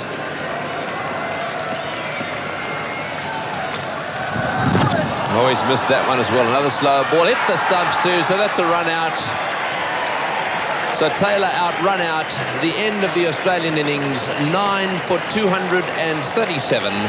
So the Indians will need 238 runs to win. We'll be back here at the Gabba ground in 1 hour to see how they go.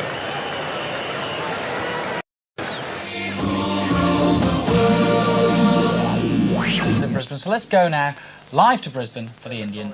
Shrikant, and your commentators at the moment, Bill Laurie and Ian Chappell, as we can see the run rate required, 4.78. Thank you, Richie. Good afternoon all. Yes, it's a good match here. 237 required on this small Gabba ground. Good pitch, fast outfield. Shrikant, the batsman, on strike, and Ravi Shastri, the non-striker. Conditions are perfect. It's quite warm, bright and sunny. A bit of cloud about. Maybe some movement for McDermott, Whitney and Hughes. It's close to wide and it's called. And good afternoon, Ian Chappell. Good afternoon, Bill, and good afternoon, all. Yes, umpire Aldridge from New Zealand, Brian Aldridge. They're signalling wide. Craig McDermott, as he has done pretty well all the time since he's come back into international cricket, has the ball moving away. That's the one that troubles most right-handers. As Mark Taylor at first slip, David Boone is the keeper.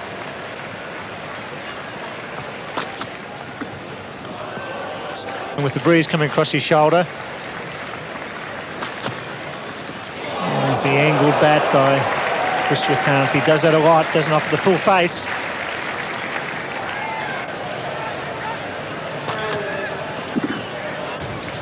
Michael Whitney. That's got to be close to wide, and well taken by David Boone. Not a good start by Whitney. The breeze pushing that ball further away down the leg side. Yes, David Boone will thank him not to bowl too many more of these. It's a nice way to warm up the keeper. Actually, quite good piece of footwork there, the first part.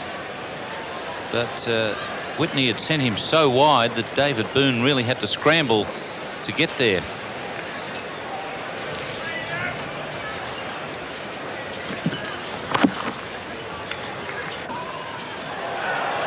Another wide called. It was a lot closer, but certainly was angled down the leg side, but cutting back towards the leg stump. Ravi Shastri will be the mainstay for India, but he mustn't take too much of the strike. He must work the strike, take the odd single or two, and give Srikanth and the strike makers a chance to score 4.76 runs per over to win this match. Crowds are moving quickly across the ground.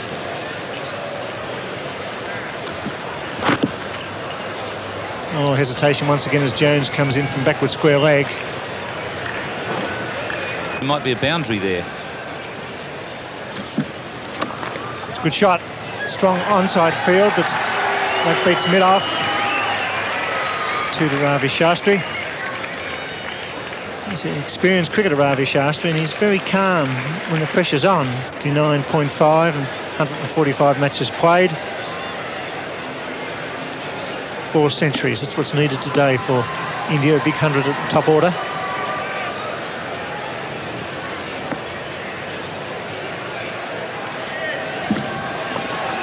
Someone is angled across. It's the over bowled. It's none for 6.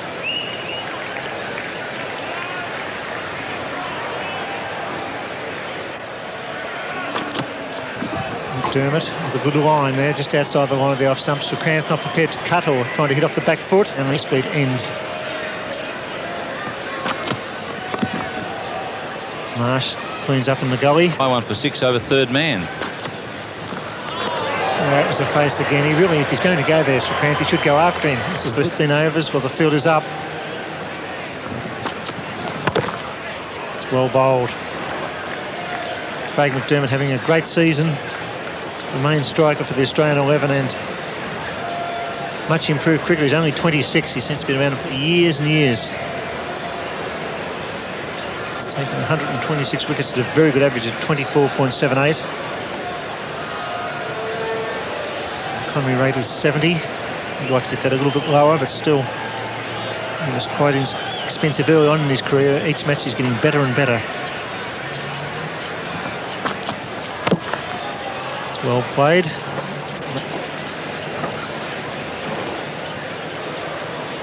It's a very good record in the World Cup. Had an excellent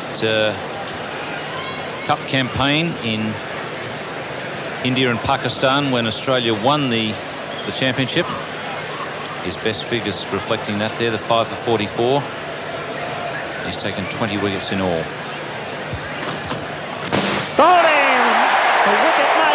McDermott, spot on. Over goes the castle. Great breakthrough. Beautiful piece of bowling by Craig McDermott. And Srikanth didn't look like it at all.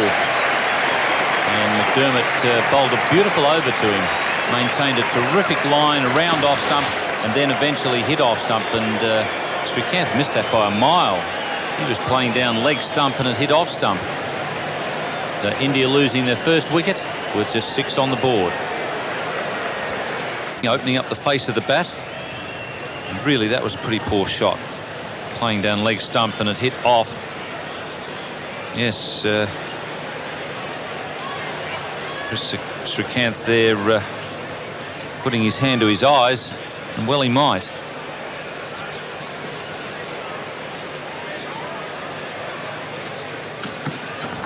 Azharuddin looking to get away with a glide past Gully, but Marsh defends well.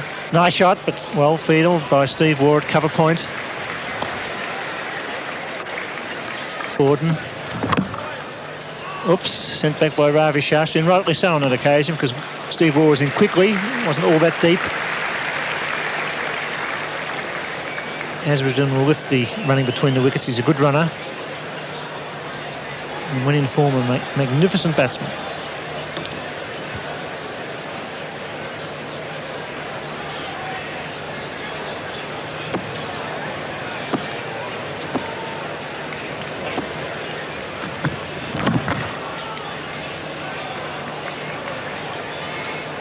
Whitney not pitching the ball too far up to Azharuddin, not giving him any half volleys.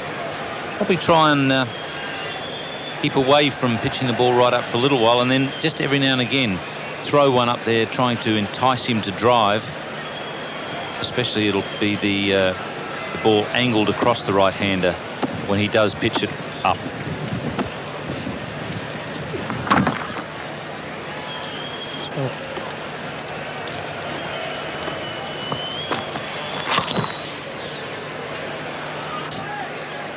The bowling has been much improved in the first 4 overs. Ravi Shastri hitting on the up, straight to border at a Whitey Smith-off position.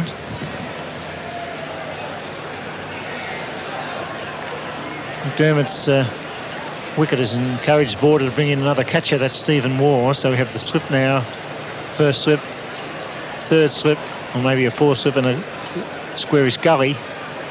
McDermott getting the ball to move away from the right-handed batsman.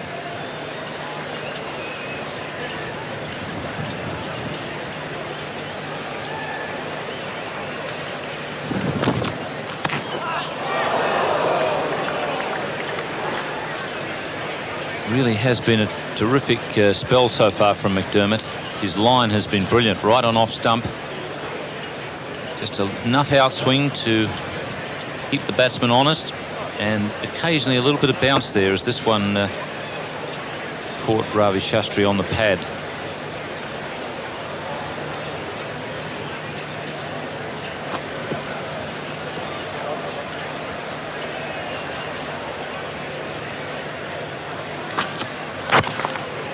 India will have to be very careful here. They don't get the run rate over 6.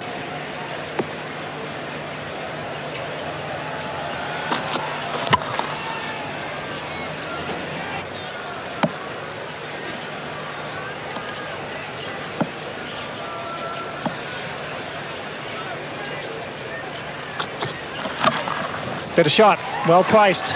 Tail takes a while to turn. The turf's just a bit slippery now.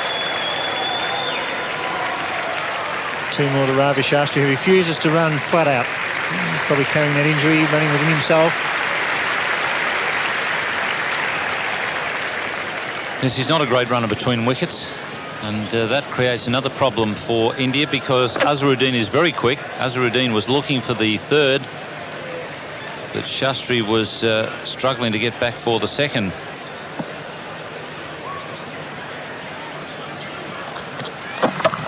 It's a great shot.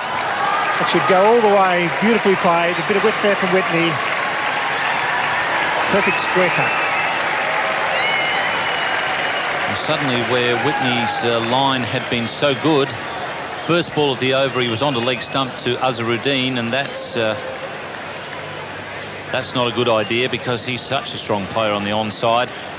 And then since then he's given Ravi a bit of width, and he's also been short outside off stump. So that has released a lot of the pressure that was building up on the Indian batsmen.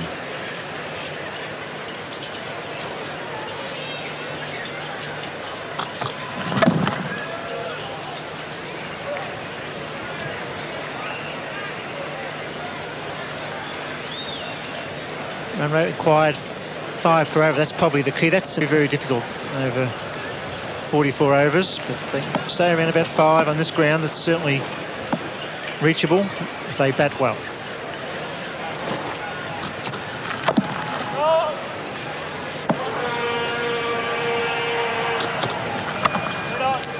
Seven runs off that over for Michael Whitney.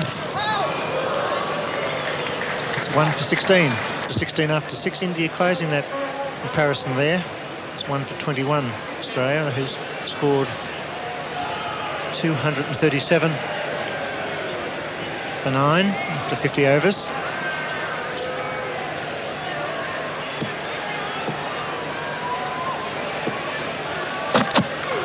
Azharuddin finds a gap.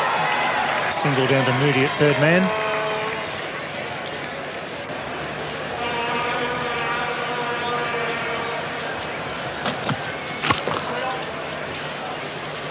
Rain at the Adelaide Oval. The situation is that Australia were 9 for 237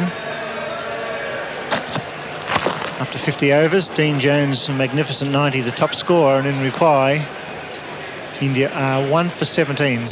Sky Television.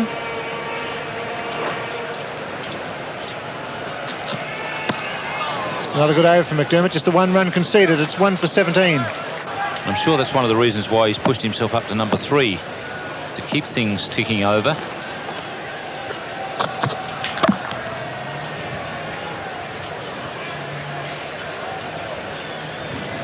Ravi Shastri keeps walking away after playing each delivery and just flexing his knee. He had the operation on the knee, and then he had a bit of a problem with it the early part of the World Cup. In the match against England. Ward cover. Well, he's playing right into Alan Border's hands here, Ravi Shastri. They took 7 off the previous over from Michael Whitney. He really must share the strike around. They need over 5 runs per over now to win this match. 5.17. It's an obtainable target on this ground, provided they bat sensibly and score as many runs as possible, boundaries and singles alike. It's an edge down to third man, a single.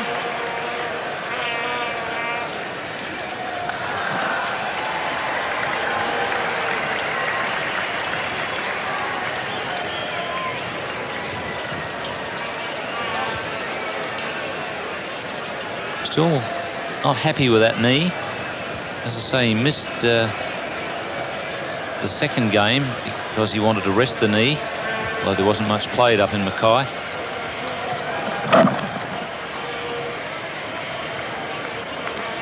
Tell you what, he's not exactly on the ball at the moment, Ravi Shastri. As he was backing up there, he dropped the bat again.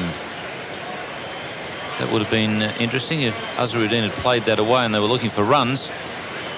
Ravi would have been fumbling for his bat down amongst his feet.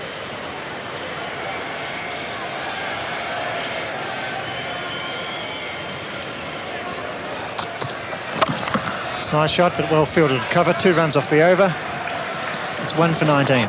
Strikes him high above the pad as Tony Cozier and Richie Benaud take up the commentary position.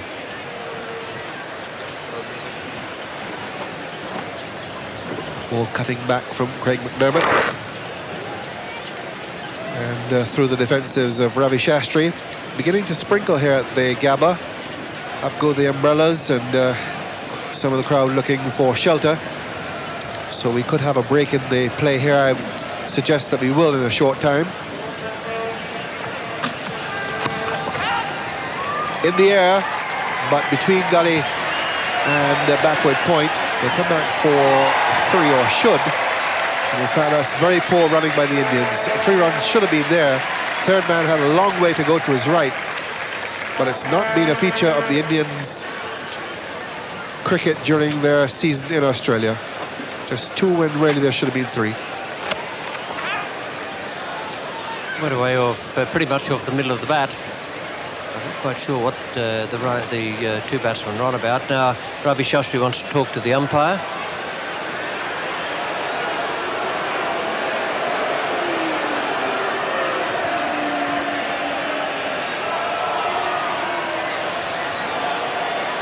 No spectacles, but still a problem with the rain. The umpires having a word with one another. And they've decided that they're going to go off. But umpire Ian Robinson is calling Brian Aldridge over. Perhaps he thinks they should just stay out for a little while and see if it's going to blow past the ground. It's a fairly sensible decision. It's not all that heavy. And the breeze is pushing the clouds very quickly.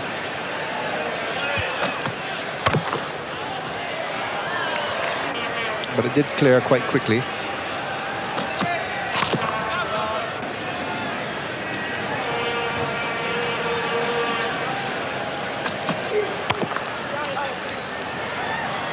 That's better running, but well bowled by McDermott once again.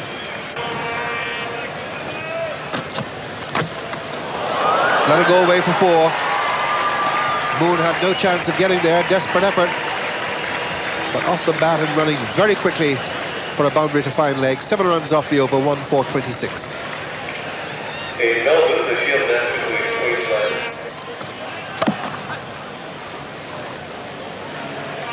Expected to do that.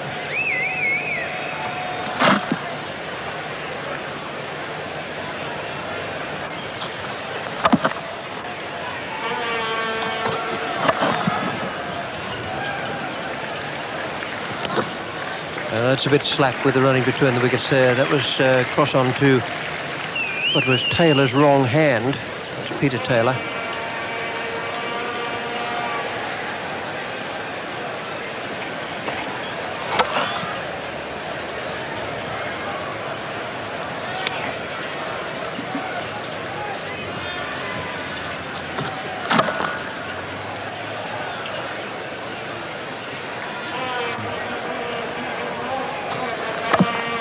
So made up, India 26 for 1.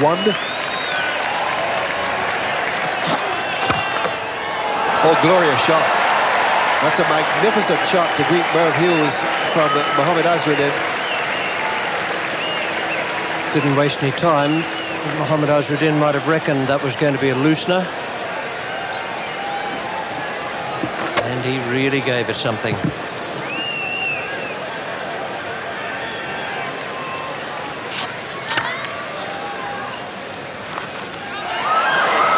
Got that away as well, and a magnificent save prevents it going for 4. Mike Whitney down the fine leg boundary.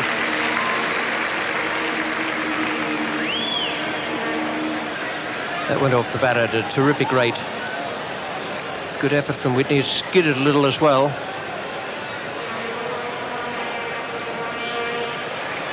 Six runs off the first 2 balls from Merv Hughes.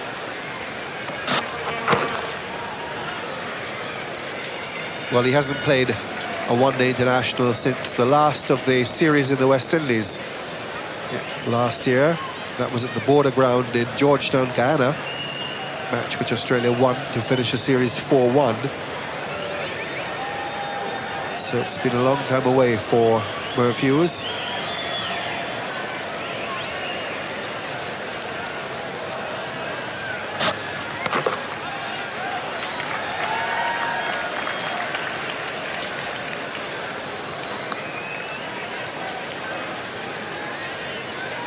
Earlier in the day, Merv Hughes was one of the last 2 batsmen in the Australian innings. He remained not out naught, having faced 4 balls. Just failed to give the strike to Peter Taylor, who was run out for 1 off the last ball of the innings. 9 for 237 Australia. Dean Jones, that 90 Tony Kersey was talking about, a wonderful knock. And the middle order did well for Australia. Moody 25 from 23 balls, Ward 29, Boone played very well for 43, Ward hit 10 off 10, 9 for 237, and the Indian bowling figures, 3 wickets to Kapil Dev, but the stars I thought were Prabhakar and Venkatapati Raju. Each of those bowled really well.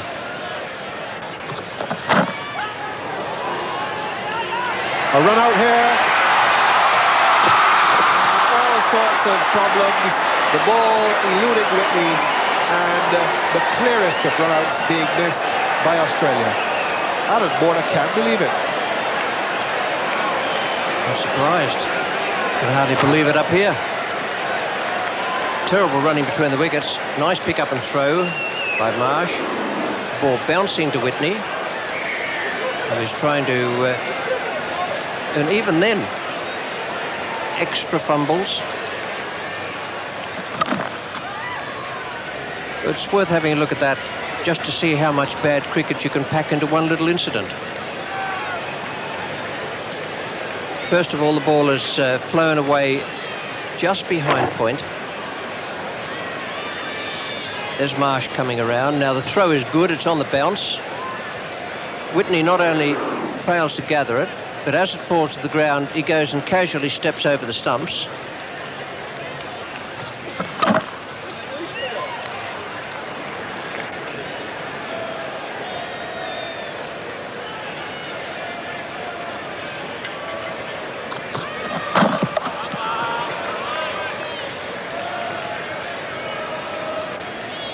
some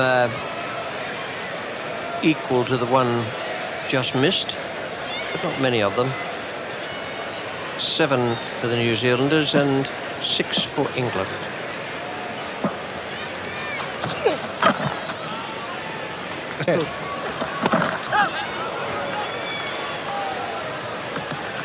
So 1 for 33 after 12.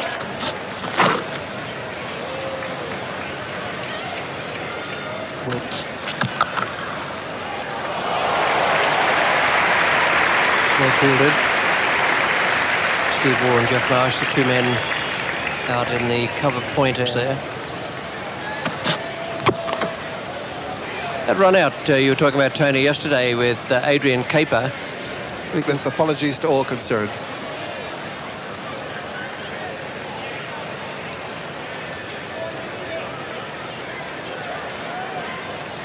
I think what we had just now would come second to that, but not by very far.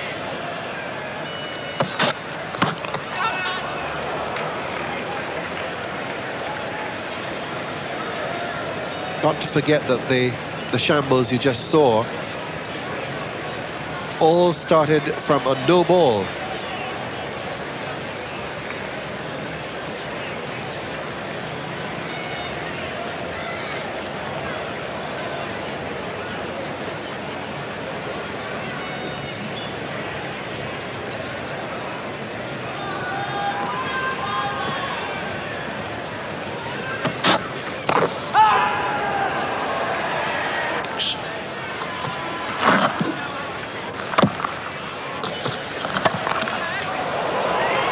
Killed his captain with the drive. Again, didn't quite time it as the shot suggested, and the ball won't get all the way.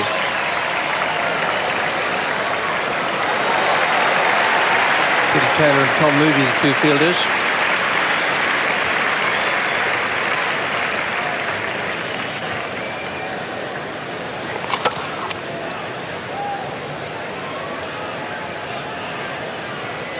Shastri is really putting a lot of effort into his shots. There's been several like that, but really he hasn't got the timing going. When you saw him striking, you said 4 from the time it left the bat, and I'm sure that Azruddin felt the same thing. Late England require another 45 from 9 overs. That's on the basis of getting a match which requires the side batting second to have 15 overs. Ball of the over.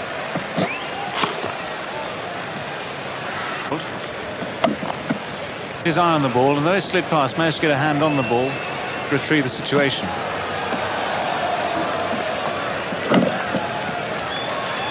Hughes into the action again. Have to watch their footing out there, just a little damp on the surface. Be a little difficult too for Taylor. About his off spinners, the ball will be damp. I'll be drying it off whenever it runs across the outfield.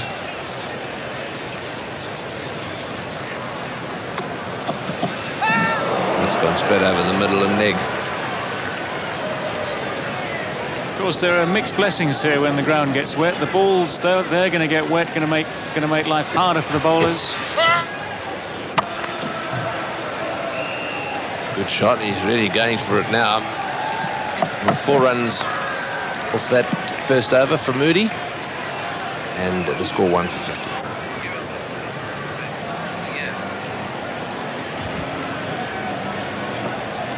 Welcome back. This is Merv Hughes. I think Shastri has been given the order.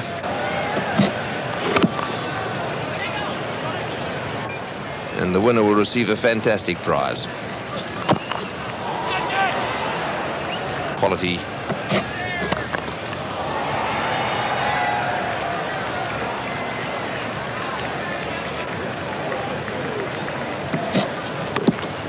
Off the inside edge, but Whitney's done fine leg. Welcome back. Ravi Shastri's been having a lot of trouble with his footwear out there. It's been slip sliding in crepes. He's put the spikes on, and now he's got all sorts of muck. Grass stuck on the bottom of those shoes.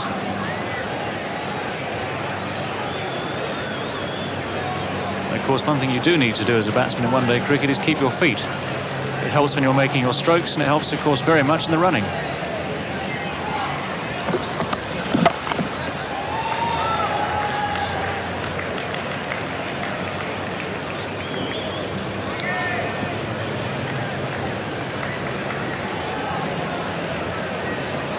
Tom Moody continuing the ball. This is his second over.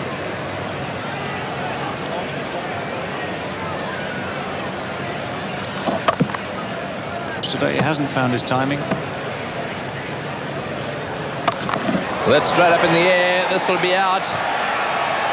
Yes, he's got him. So Shastri going for the big one, trying to hit the ball over extra cover. Stephen Waugh, very, very safe hands, gets himself perfectly placed underneath that one. So a wicket for Tom Moody, and Ravi Shastri makes his way back to the pavilion. Shastri, I'm afraid to say, did look as though his concentration had wavered there. He was more worried about his feet. He's been trying to find his timing. Again there, he's miscued this ball straight up in the air. A good catch from Steve Waugh, going backwards at extra cover. Safely caught. India 2 for 53.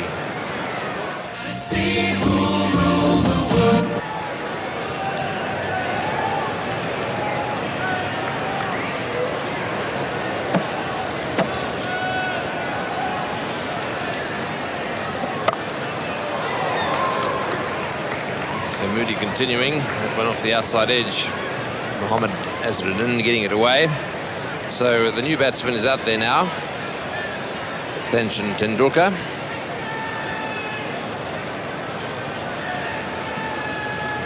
Magnificent young player.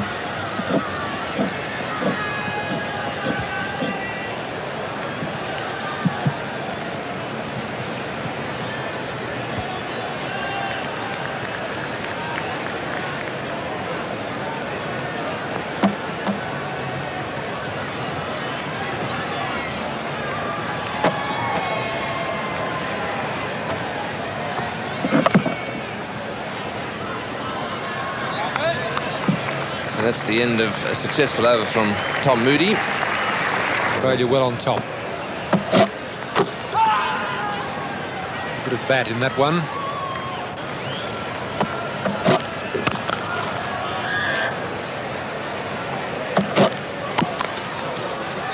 Make that 238 to 236, so the reduction just 2. And 3 overs reduced, so it really did favour Australia nicely. The reason why the reduction 2 runs is the 3 overs that were taken off the Australian total were their 3 lowest scoring overs, which were 2 singles and a maiden over. Tendulkar striking the ball quite well, hitting it in the middle of the bat, but not picking too many gaps at the moment. Hitting the ball straight to mid-on.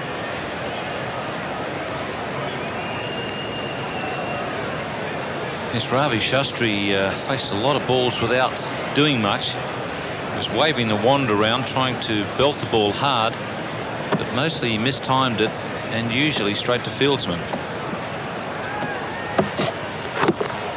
Irv Hughes bowling a very good line there to Sachin Tendulkar. Round quickly to make that save.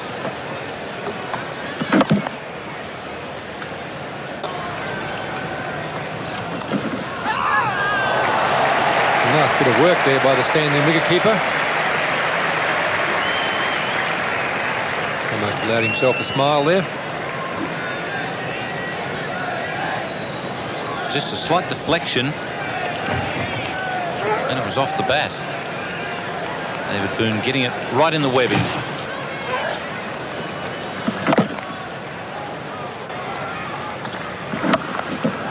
That's a very good shot. Mark Taylor is out there though, just to cut off the cricket as well. In the air, but it's also in the gap. Moody will not get after it, will not catch up to it. It's into the hoardings. Well, that made a pleasant change for India because they'd been thumping a lot of balls but hitting them straight to fieldsmen. Even fieldsman was in the deep, so they were just getting singles where they needed boundaries. So Azharuddin would be a bit relieved to find the gap there and eventually find the boundary.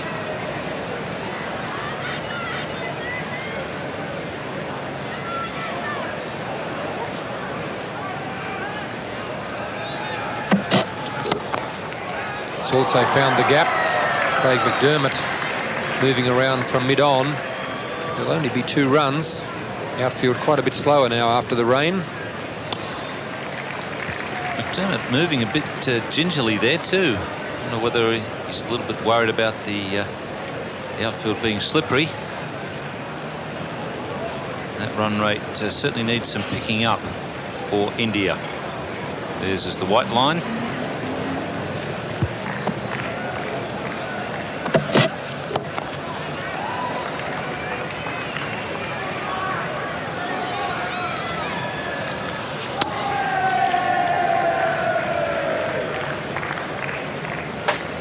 Craig McDermott just seemed to be moving a bit slowly when he chased that ball.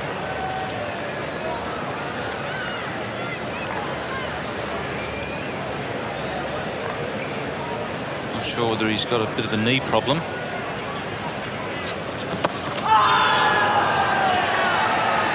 The confident appeal there by Merv Hughes.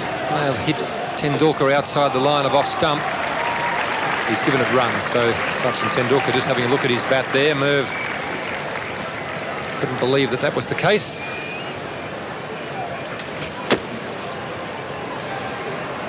It's probably outside the line of off stump anyhow. Quite a thick inside edge.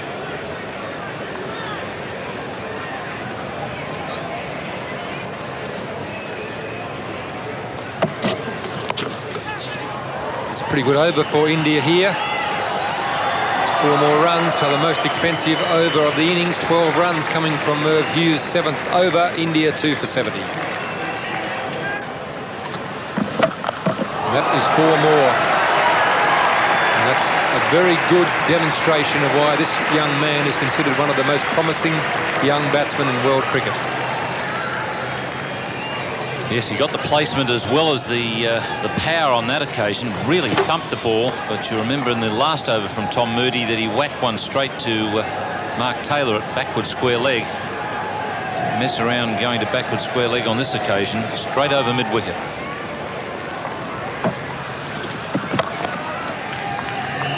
Just a comfortable single. Peter Taylor moving in from the deep mid-on boundary. This onslaught has done one thing for India. It's forced Border down to the minimum number that he's allowed in the circle. 4.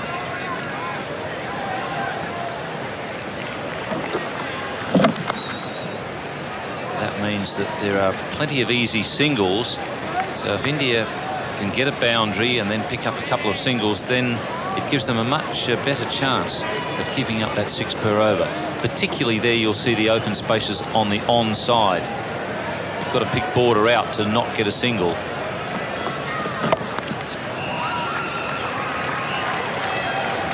Merv Hughes charges in from the fine leg boundary, and there's no chance of any more than a single there. Bit of anger there in Merv's throw.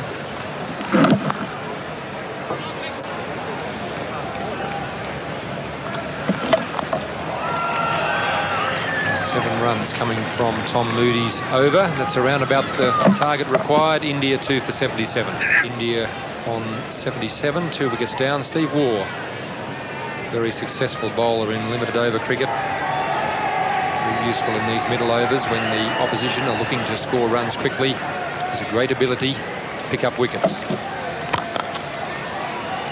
And the easiest way to keep the run rate down is to keep taking wickets and keep bringing new batsmen to the crease. Try and mix it up with Steve Waugh. Just watch a bit longer. A sweeper on the boundary at point as wicketkeeper and dropping down the order to fit Mark Taylor in as an opener, and Merv Hughes replacing Bruce Reid.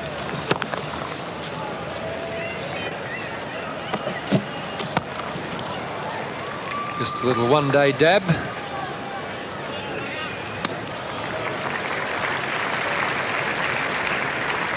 Hasn't done any harm for his confidence and his timing. 3. It's a miscue as Craig McDermott comes around, and only 2 runs allowed, so 4 runs coming from the over. It's a good over for Steve Waugh. It's 2 for 81.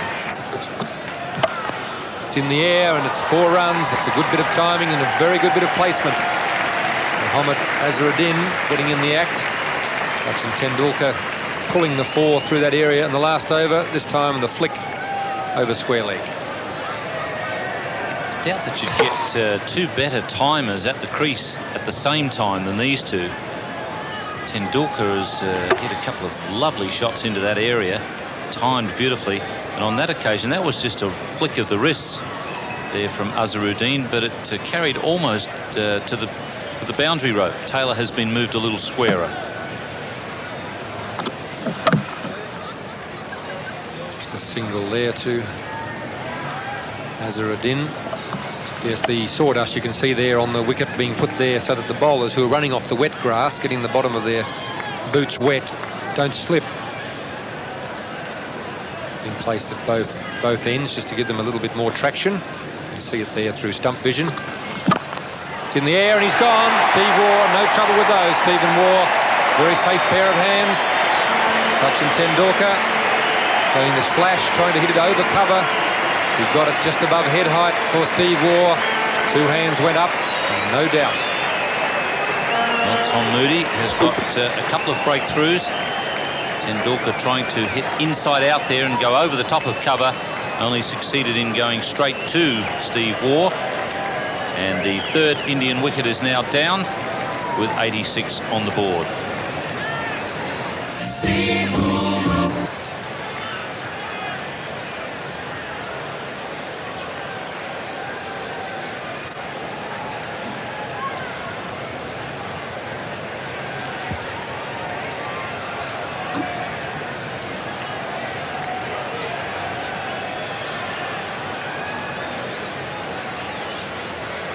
With 7 runs and over required, Kapil Dev has come in as the pinch hitter.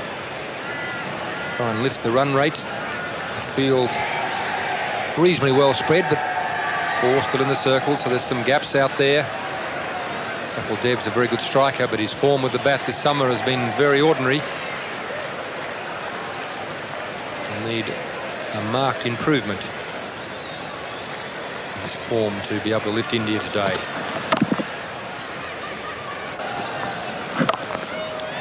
Good bit of timing, but Mark Taylor has been moved a bit squarer. India get the single and move on to 3 for 87. For 87, only requiring 236, but they've only got 47 overs in which to get them. Lost 3 overs because of rain. Slower ball to Kapil Dev. Good strike there. Jeff Marsh got a hand and took the steam off it. Only 1 run, but beautifully struck by Azharuddin. Well, I said there were 2 good timers of the ball out there before with Azharuddin and Tendulkar at the crease. Nothing much has changed with Kapil Dev replacing Tendulkar. Kapil Dev is also a beautiful timer.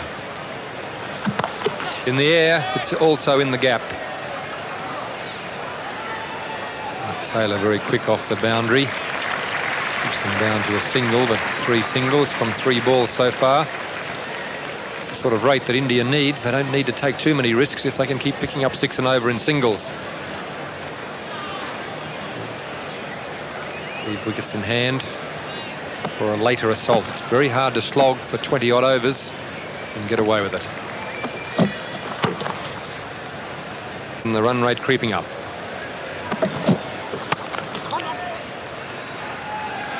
With 4 runs from the over, India now 3 for 91. Tom Moody continuing from the Vulture Street end. But we do have a change in the commentary position as David Gower and Tony Cozier move in.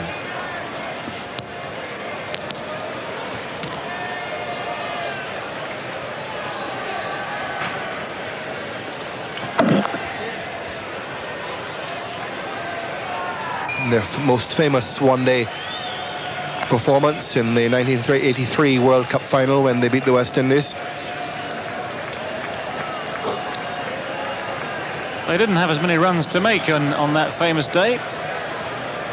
Here at the Gabba, 236 needed off 47 overs to claim this game from Australia.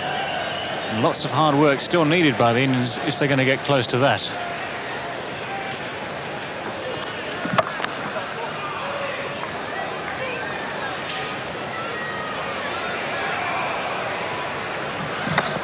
Loss of Tendulkar is really a setback for them. Much across in front of the stumps. In the air, Merv, it's Mike Whitney. He's in that circle, so he couldn't get back. Deliberate shot, well played by Kapil Dev. Plenty of height on it, and it rolled away for 4. So 3-4, 99. Indian flag still flying here at the Gabba, but they have a lot to do. But a boundary off the last ball of the over from Azharuddin has boosted them. Here's Steve Waugh.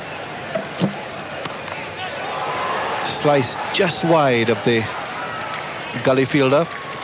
2 or 3 times you've seen the ball played in the air, just wide of Marsh. So that raises the 100 for India. 169 deliveries for that 100.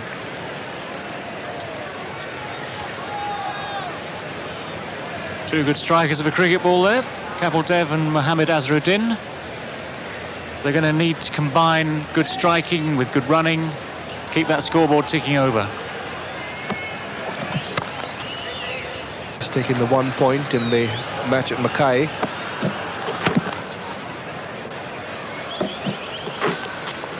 That'll be a wide down the leg side, signaled by Brian Aldridge. And they're still off the field there, although the rain is getting lighter. Has been raining for a long time down in Adelaide.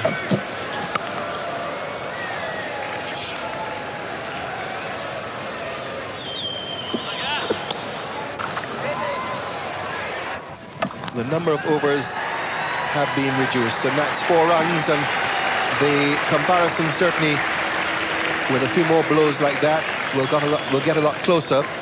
Typical Kapil Dev shot. Beautifully struck, but again in the air. And the risk, of course, here is that at some stage these batsmen, if they're going to keep hitting the ball in the air, it's going to go to hand. The Australians have got to keep their nerve, keep their hands clean and ready for the catch when it comes.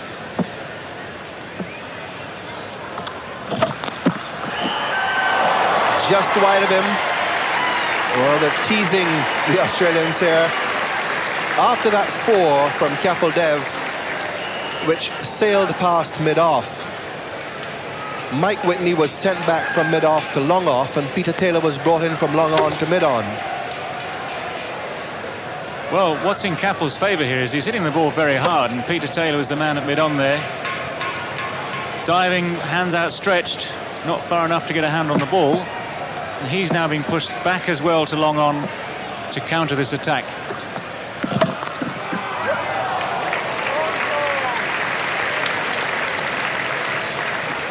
All the Australians, I'm sure, know of Kapil Dev's tremendous capacity for hard hitting. Not to relax at all when he's at the wicket. Played one of the most remarkable innings in one-day cricket against Zimbabwe in the 1983 tournament, which India went on to win. Scored an unbeaten 175. He came in when the score was something like 18 for 6.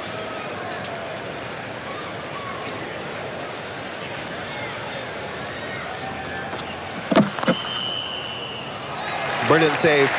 Would have been just a single, but desperation stuff here by the Australians. Well, it all counts. Every run is important. And Tom Moody saving the one off his own bowling there. Well bowled, full, right in the block hole, genuine Yorker, and a good sprawling stop by the bowler. Losing 1 or 2 points for style at the end as he got up there.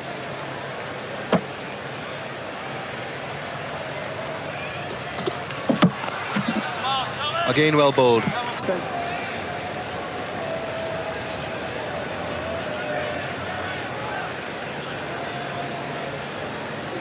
So India with another 17 overs. The number of overs that they have to bat has been reduced to 47 because of the break we had earlier.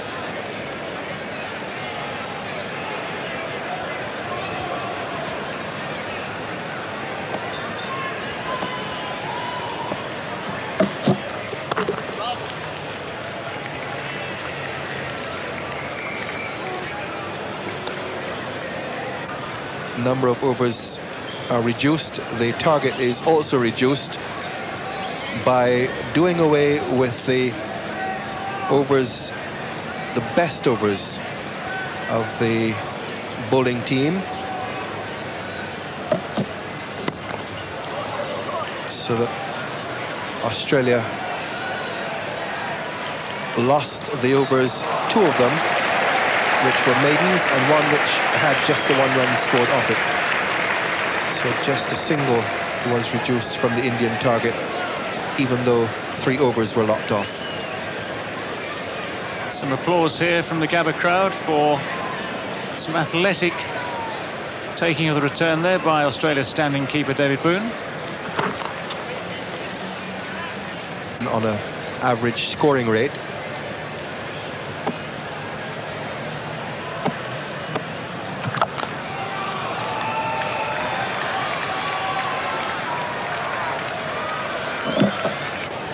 There's a lot of work for them to do. They've lost 3 wickets, Shrikant, Shastri and Tendulkar. Responsibility lies with these 2 men, Kapil Dev and Mohammad Azharuddin. And still that run rate required very high there, 7.42. There's no leeway for the Indians. They can't afford to let that slip at all.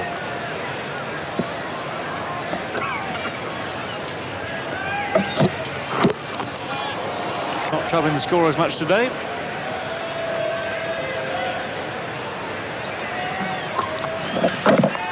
Won the match.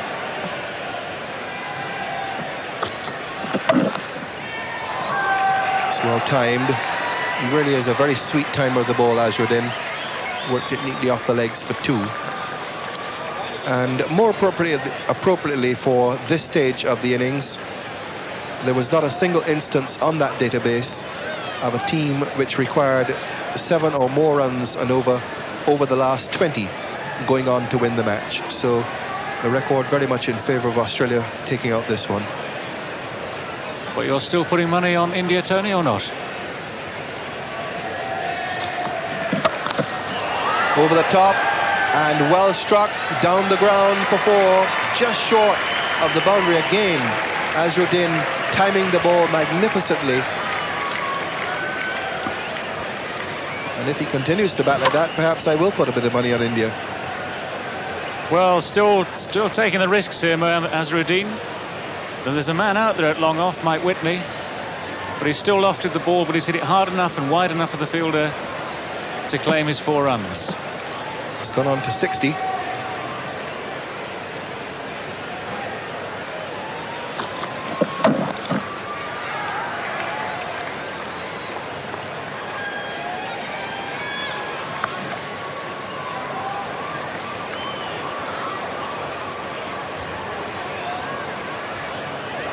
There's that equation. It's 7.36 at the present time that they need.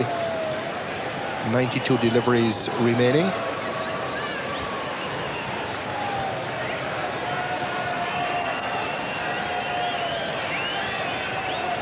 I think he knows, Alan Border, that he has the match in control, but still, it's a crucial one.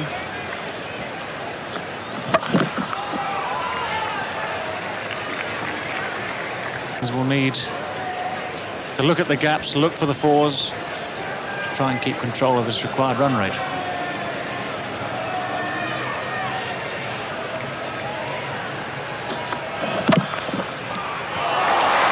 Brilliantly fielded. That could well have gone for 4 had it got through. 7 off the over, 3 for 123. Azharuddin and Kapil Dev still keeping Indian hopes alive. Flags flying. Very overcast here at the Gabba. Some threatening clouds overhead, but they're high.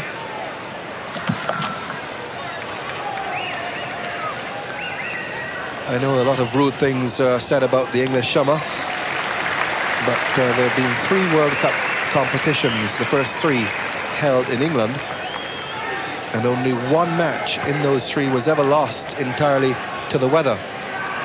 And that was West Indies against Sri Lanka at the Oval in the 2nd World Cup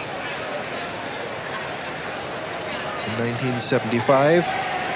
Already in this one we've had 1 lost. Oh, that's beautifully struck. That's a magnificent shot. 4 more. Well, there are gaps in this field. Kapildev picking one of those out with that ball well pitched up on the leg stump on Kapildev's legs. There's a man at square leg, very square, just in front of square. There's a long leg up in the circle. There's a big gap exactly where that ball went.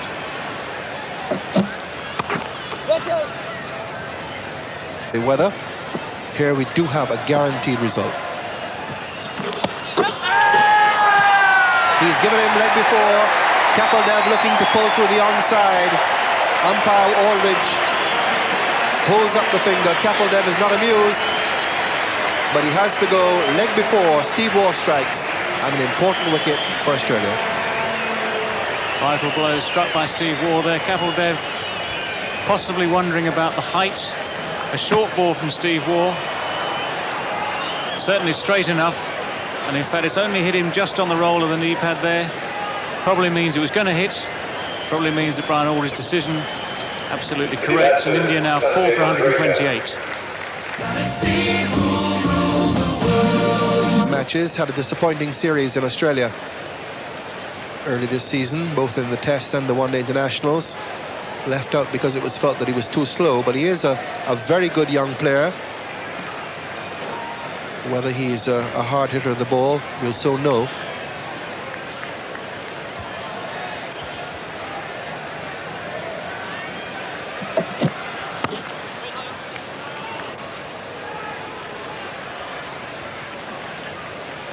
Kapildev well and truly plumb LW. He is. He was out for a duck, having faced 10 balls, which is very unlike Krishmachari Shrikant.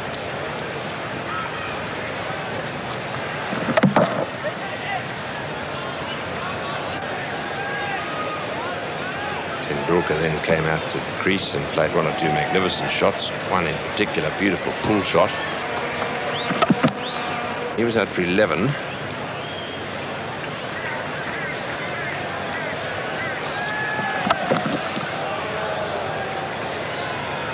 Just 1. And then we had a dangerous little partnership between Mohammad Azharuddin and Kapildev. Manjrekar's job is to keep pushing the little singles, give Mohammad Azharuddin the strike as he's done here.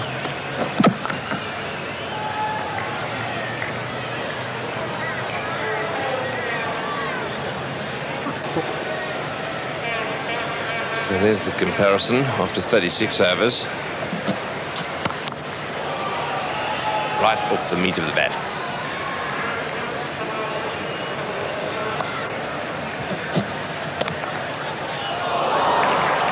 Had his hands to it, but unfortunately wasn't able to stop it.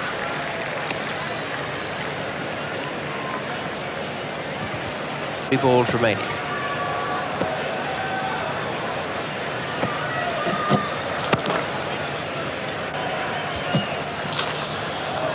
And it's the slower ball again. I've got to pick that one as it's coming out of the hand in order to be able to do anything about it. So many players don't do that. There's another slow one. That's a good shot and well fielded as well. Moving away to his right, Taylor from mid-on. Lovely timing again by Mohammad Azharuddin.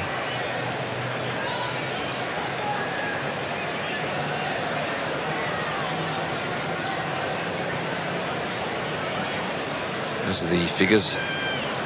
Just 5 bowlers used.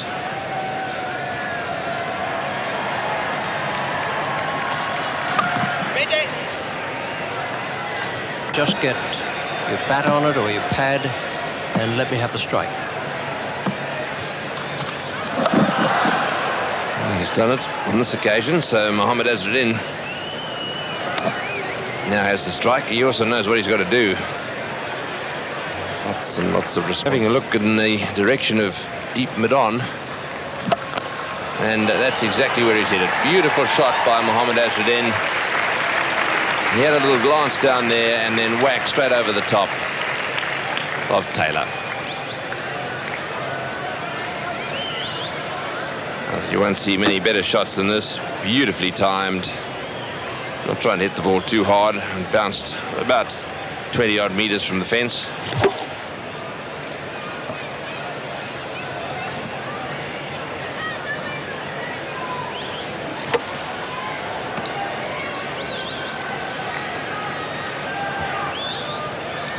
They've moved a man back now. So he's going to settle for a single to mid-off.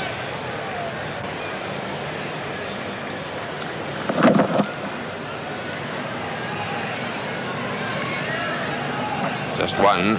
Hughes in quickly. 4 for 154. Just 54 balls. With 6 wickets in hand, they can afford to have a go for them. Mohammad Azharuddin's got to play very sensibly the way he is at the moment.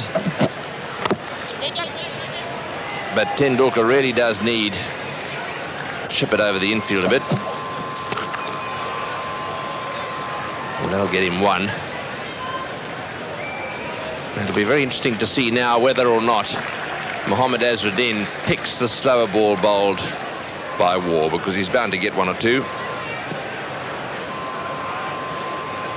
Welcome back to B-Sky B viewers in the United Kingdom. Just confirming that they tried to get a restart in Adelaide in the match between England and Pakistan, but no sooner they got out there than the rain came down again. And it was going to be a case of England needing to make 67 in all from 19 overs. So once again, rain has intervened there. It has interrupted play here at the Gabba after 16.2 overs, but the restart was made, and India now 4 for 156. They've just changed that up to 4 for 157. So it's 80 needed, 51 balls to go, the rate 9.48. So it's still attainable, but it possible.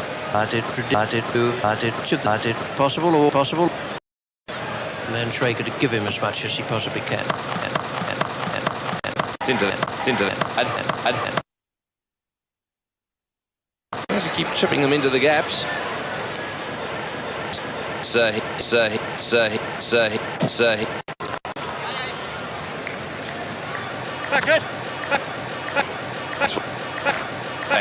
Well, there.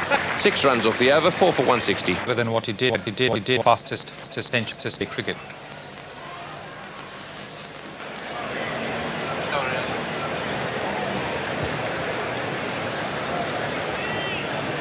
.76 needed.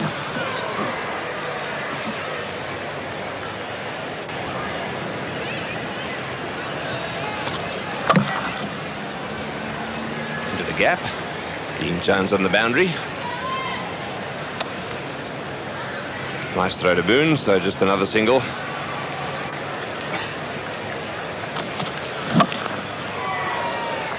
Didn't get that off the meat of the bat. Just a single to Mohammad Azharuddin.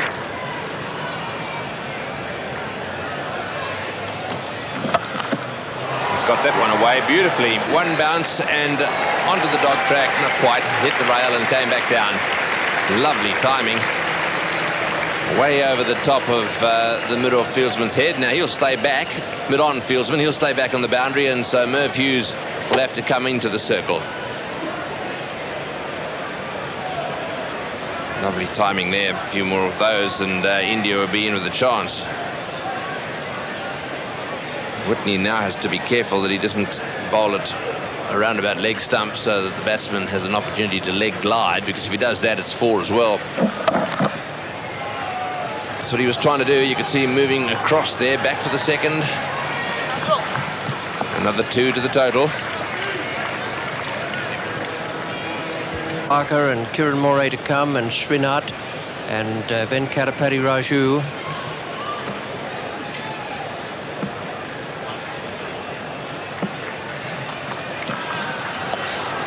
Jadeja is the other Indian player. It's 4 for 169 in 39. Could have had a conference, and this is time for the onslaught. 7 overs to go. Rate required, almost 10. Well, there's a start. Brilliant boundary by Mohammad Azharuddin. That is a magnificent shot. The ball was short, and Mohammad Azharuddin onto the back foot. Smacked it straight over the top of extra cover's head. Magnificent timing. Well, this could go right down to the wire if this carries on. War again to Azharuddin. Oh, and that one's gone straight over the top of middle stump. That's the slightly quicker one. Looked as if it nipped back a little bit. And bye signal there. So didn't touch anything. And David Boon not all that happy about that. He's not pleased at all. He reckons didn't go through without flicking the batsman's pads. So far, Boon has not allowed a bye. That flicked off the batsman's thigh. That's a beautiful stroke again. This time by Manjrekar. Wonderful shot. And India giving this a real charge now. Let's have a look at this shot. This was quicker delivery as well, and an inside-out drive there, which really hit a thickish edge and went running away down towards the boundary, backward of square. Perhaps a little unfair to say it was an edge. And that time he moves across to the other side of the stumps and flicks it away on the leg side. They won't take 2 to Jones. Good throw.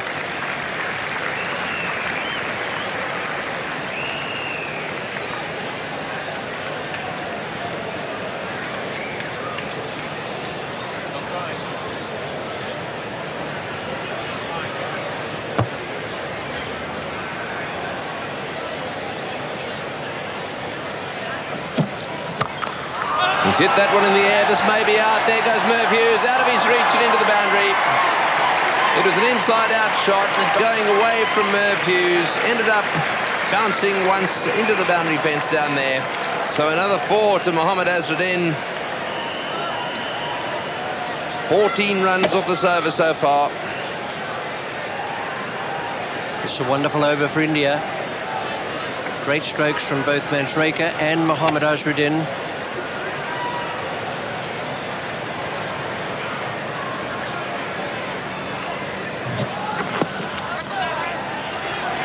Pad. So 15 off the over. 4 for 184. Well, that's a magnificent shot. It's into the gap. No, is it going to be just short of the fieldsman? Taylor tries to pick up, fumbles a little bit, back for the second. Well, just for a second it looked as if it was going to go into the stand. But he got right underneath it. It went very high. Taylor couldn't quite make it.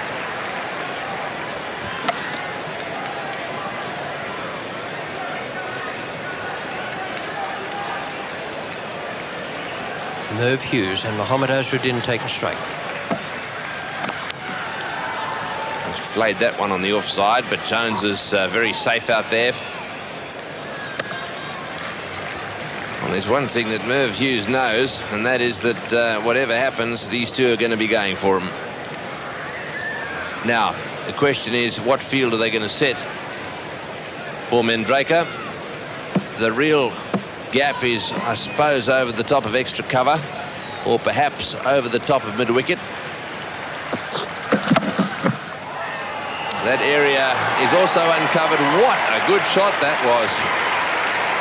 Premeditated move towards the offside, and then a magnificent flick towards mid-wicket. Right off the meat of the bat, closed the face, behind square it went for 4. That's a beautiful stroke, and certainly well thought out by Mandraker. The man from deep fine leg has had to come up inside the circle. So there's plenty of area down there. There's a man at deep square.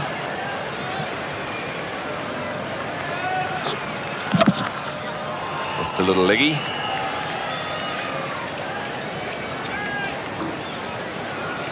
It's Merv's way of changing the pace, and he has an uncanny knack of pitching those.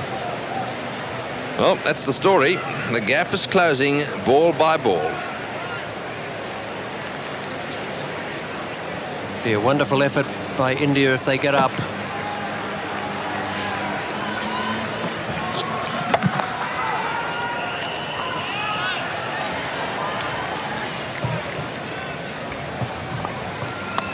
Alan Border out there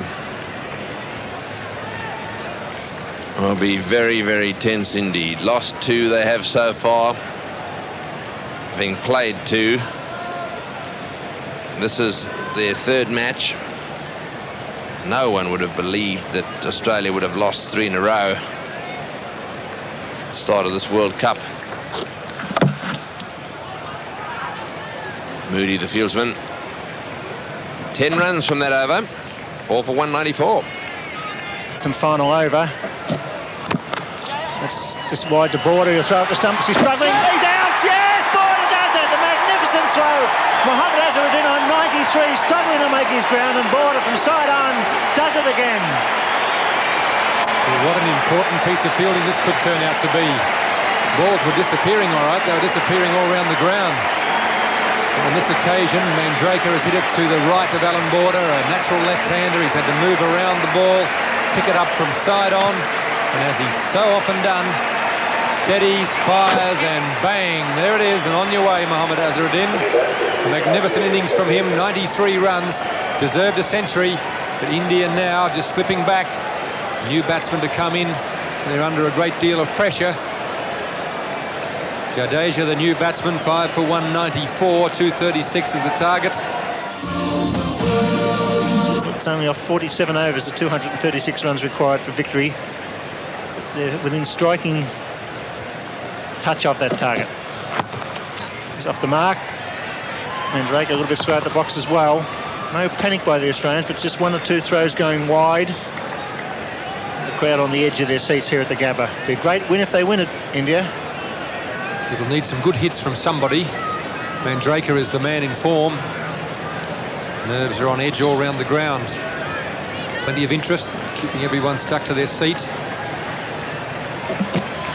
Slow delivery, and he doesn't. That's bad batting. You should be watching. Chips that. Just out of the reach. They should look for 2. Moody's a fieldsman out there. Just happy with the single. Oh, there's War. He's a great athlete, throwing himself to the right there. Punch that down the onside of the pitch. Just a little chip shot. Steve Waugh, off balance, does a magnificent dive, a despairing dive in the end, but he did very well to get that close to it. Would have been one of the great catches of the century. Straight to Border. That's a good over from Steve Waugh. A run out, 5 for 196. Here's the bowler. He's charged. That's a good shot. That's into the gap. Jones will come around and cut off the 4, so it's 2. India have been very close. They were close to England at the Wacker. They were washed out. It's down to 38 off 23.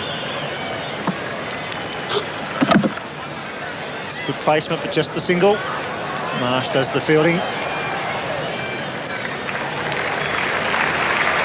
Age of the new batsman, in his 2nd World Cup match. He was in the game at Mackay, where the game only went for 2 balls, so he's registered with a match there. He's facing Mervyn Hughes. He's bowled quite tidily, with that threatening to pick up a lot of wickets. Hughes in his 9th over.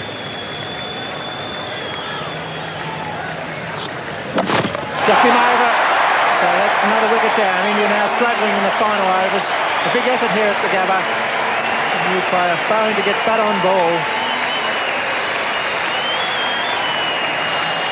Well, Jadeja had to throw caution to the wind, but he had to keep the odds in his favour. I think he was looking to walk across to the offside and flick it over mid-wicket. The only flick it got was on his pad and straight through to the middle stump. Merv gives him the beady eye and he's on his way. 6 for 199, so the target is just becoming more and more elusive. Prabhakar is should be the new batsman, but he's not. Kieran Moray is coming in. Something must be wrong with Prabhakar because he's a good striker of the ball. Why he didn't come in before Jadeja, I'd like to know. Moray plays very well in tight situations and need to play very well indeed here to pull off a victory for India, but they have played superbly here. The conditions have been against them. The game was reduced to 47 overs. It's in the air, Border knocks it down, throws at the bowler's end, no overthrow. Well backed up by Craig McDermott. It's all happening at the Gabba, and Border very much in the action. Breaker on 35. Slow ball, and he's got hold of that. It'll go all the way. That's a big one. That's 6. Just what's needed. Sanjay Mandraker picks up Mervyn Hughes' wedge break and hoiks it over long on for 6. This is what the Indians needed to do. Sweat off on the slower balls. Merv Hughes bowls them. Steve Waugh bowls them.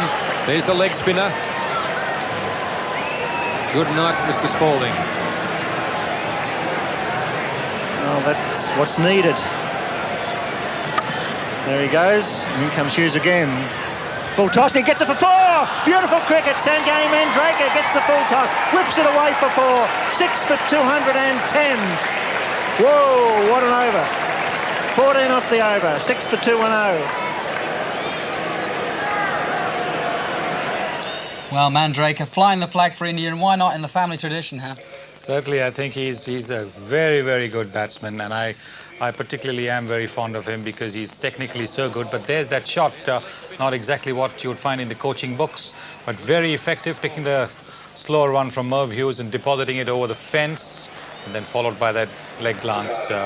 Very inventive, improvised batting there from Manjrekar, and it's getting the target closer. 18 balls from 26, 4 wickets, and hence going to be Craig McDermott. Well, they're in with a chance, India really are. In fact, it's Moody. Moody has bowled 7, 2 for 38. McDermott's bowled 8, 1 for 29, so he's going for Tom Moody. Well, I'd fancy myself against Tom Moody if I was Kieran Moray. He'll be a fraction short. He'll look for the cut shot. There's a man at backward point on the fence, and there's a third man. In comes Tom Moody. The pressure's on. Moray gets some bat and pad onto it. It's a single backward square leg.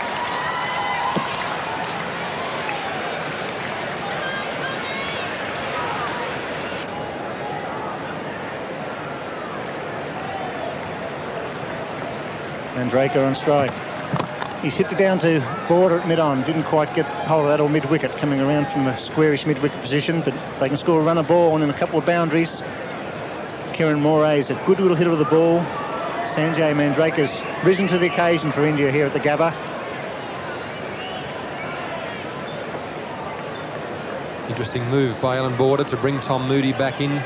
Craig McDermott will bowl, I would think, from the Vulture Street end. He's got that. He beat Border. There'll be at least 2. Jones is the sweeper. 2 to Kieran Moray.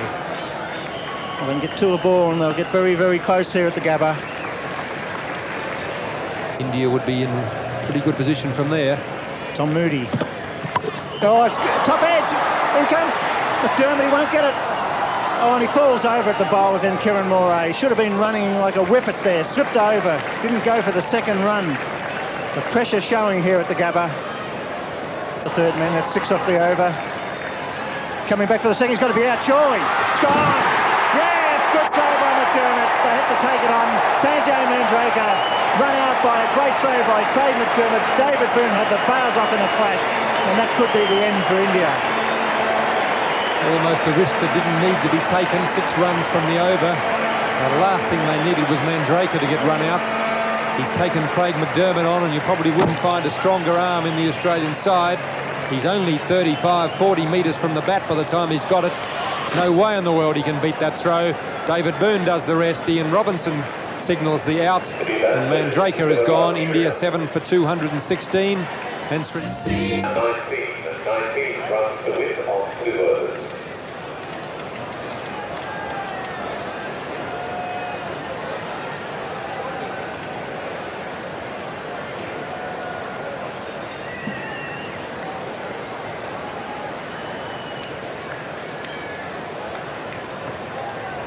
Well, 2 overs to be bowled. It's going to be Craig McDermott from the members' end. Srinath on one, the man on strike. Kieran Moore at the non-strikers' end. They want boundaries. They have 3 wickets in hand. It's been a great chase by India. The game reduced to 47 overs because of a rain interruption. The target only reduced by 2 runs from 238 to 236. Gone for the Yorker. They get 1. At least they're putting bat on ball. From there, so that's the area he's trying to get bat on ball down to fine leg. Little tickle fine and a run all the way for 4. Kieran Moore on strike to Craig McDermott. He's gone the other way around. He crushed it, well fielded by Mervyn Hughes. Knocks it forward, a great save, almost a chance. Attack that ball with great vigour. Yes, very sensible cricket there by Merv Hughes. Knew he couldn't get there for the catch, but he got the big body behind it. Made sure the ball didn't get past. Good, sensible cricket.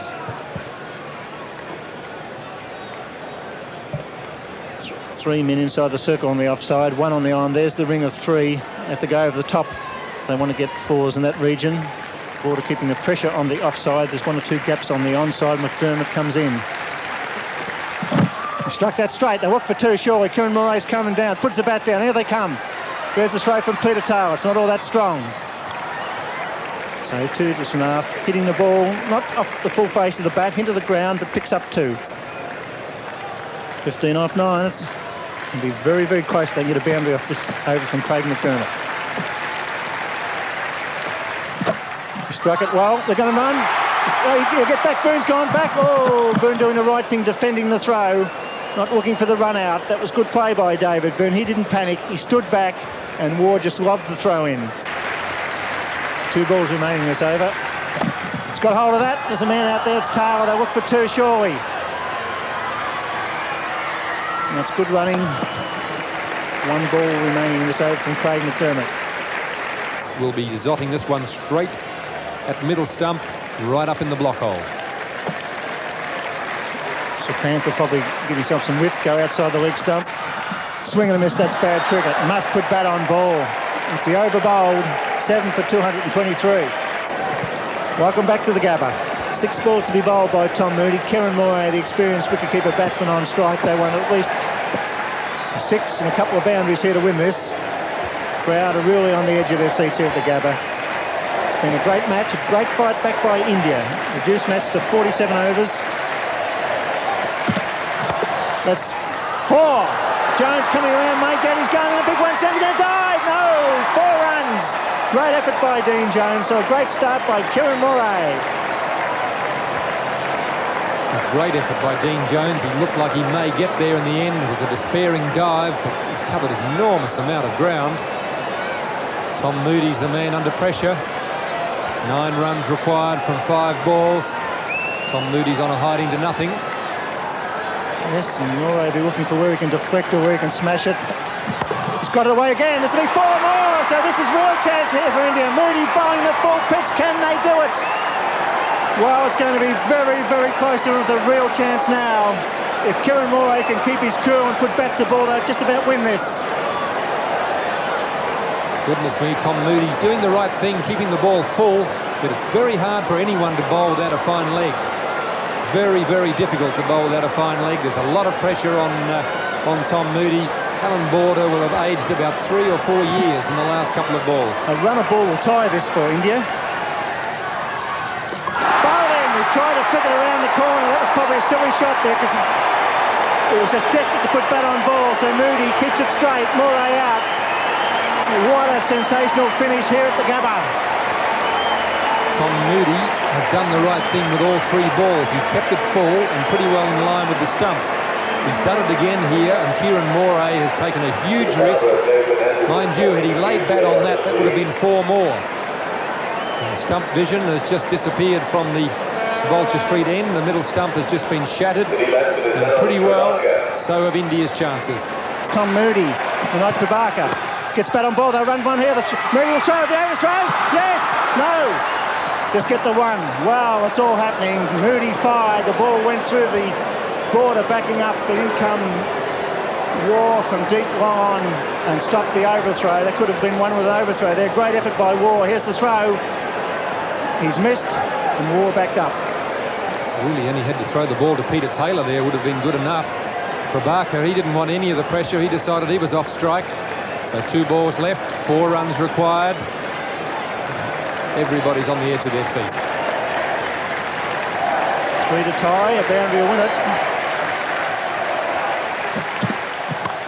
It's got that away, they'll have to run.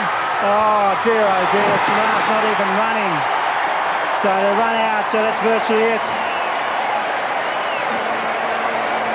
Crowd unfortunately running on the ground. There's still a ball to be bowled here. So Prabhakar run out. Javagal Srinath losing the plot there. Well, there was probably no chance of a run, but in this situation, anything can happen. Even Alan Border can make a mistake. On this occasion, he realised there's no pressure. Tom Moody's back at the stumps. How would you like to be in Tom Moody's shoes? 1 ball to go, 4 runs required. Prabhakar on the way back to the pavilion. Srinath is the man in the hot seat for India. You've almost got to take a prediction if you're the batsman in this situation. You need a boundary. With 1 hit here, they're all spread out, 4 inside the circle. Here's Tom Moody. He's got it at 6, got it be. He's coming around Mark Taylor. This is Steve Waugh. He's dropped it. He's got to go back for the 3rd. Come on, run. They're running. They win by 1 run, Australia. What a finish. He dropped the catch, but the throw was good enough and the runner was not fast enough, so India miss out by 1 run to tie. A great victory for Australia, but what a good effort by India. Javagal Srinath dropped in the outfield. The throw was to David Boon, and he had the bails off, and India almost tied with that 3rd run. Well, that is hard attack material, Bill. Peter Taylor running around the boundary, made good ground. When Srinath hit the ball, it looked like it could have been the boundary that they were looking for. He took the odds on going back. Peter Taylor, no, sorry, it's Steve Waugh on the boundary. Normally a safe pair of hands, but he's got a good arm. The throw on the bounce to David Boon. He makes the ground he needs, and unfortunately for India, Raju can't make it. And Australia have escaped with a great victory. A 1-run victory that gives them the 2 points that they desperately needed from this game. But India, you can imagine, 3 overs they lost with the rain interruption. Only took a couple of runs from the target. Those extra 3 overs in the end may well have been the difference in this match. So Australia, a good win, but maybe they were lucky to get there. Yes, it was a shame in the end for India that Kiran Murray couldn't keep going, because he took 8 runs off 2 balls from Tom Moody, and it looked as if it was certainly going to be a tie, but he was bowled when trying to hit 1 fine. As it turned out, there was enough balls left him to do the job, but the pressure told, and Tom Moody in the end bowled a pretty good over.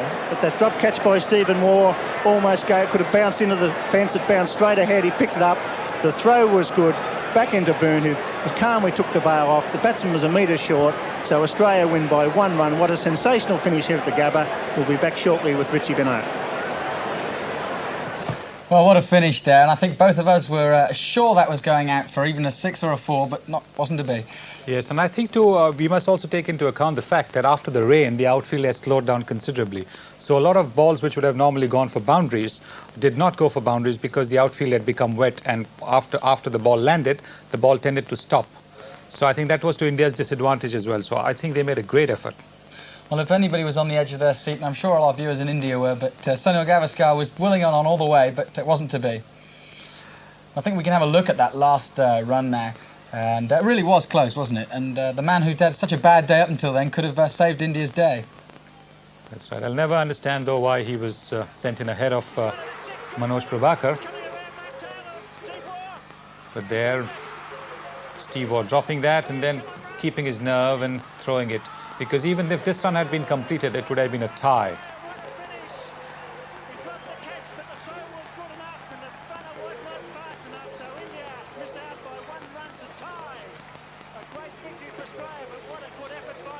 So close and yet so far in other ways. But then again, looking on the positive side for Australia, they're going to gain a lot of confidence from that. A win is a win. It's 2 points. They desperately needed 2 points, and so they can at least put themselves back in the standings now. That's right. And as far as India is concerned, the return to form of Mohammad Azharuddin as well as Sanjay Manjrekar, they both played gems of innings over there, and the way they were timing the ball so nicely and, finding the gaps must be a very, very good thing for Indian cricket. And, of course, they were playing supposedly the favourites. They haven't been up to form, but there was a good game of cricket on both sides, both fielding and batting. So I think, like you say, India can take a lot from that game and move on from it and perhaps still go on to the semi-finals. There are 5 more matches to go, and if they keep on playing like this, then there's every hope that they can, get down to the knockout stage. Okay. Well, still a few more matches to go. How do you see now? You've seen this match and the matches that have gone on this week. How do you see the standings going? What are your predictions for what's coming up in the next week? Well, Australia certainly will take heart from this win, but if they had lost over here, perhaps Australia would not have qualified at all. But now, having won over here, they might just, pick up from here and go on to qualify and maybe even win the championship, because they are a very good side. They bat really well. They have a very good bowling lineup. And I think by and large, it's a side which is very well disciplined, well drilled in the one-day tactics and strategy, and hopefully from here, it'll be only up for them. Well, that's certainly the views of Sunil Gavaskar. And I hope that you can join us for further coverage of the World Cup. I hope you've enjoyed the match today between Australia and India. A classic finish there, and one I'm sure will go down as a classic game. I hope you can join us for the next game. Thanks for being with us today. But for now, goodbye.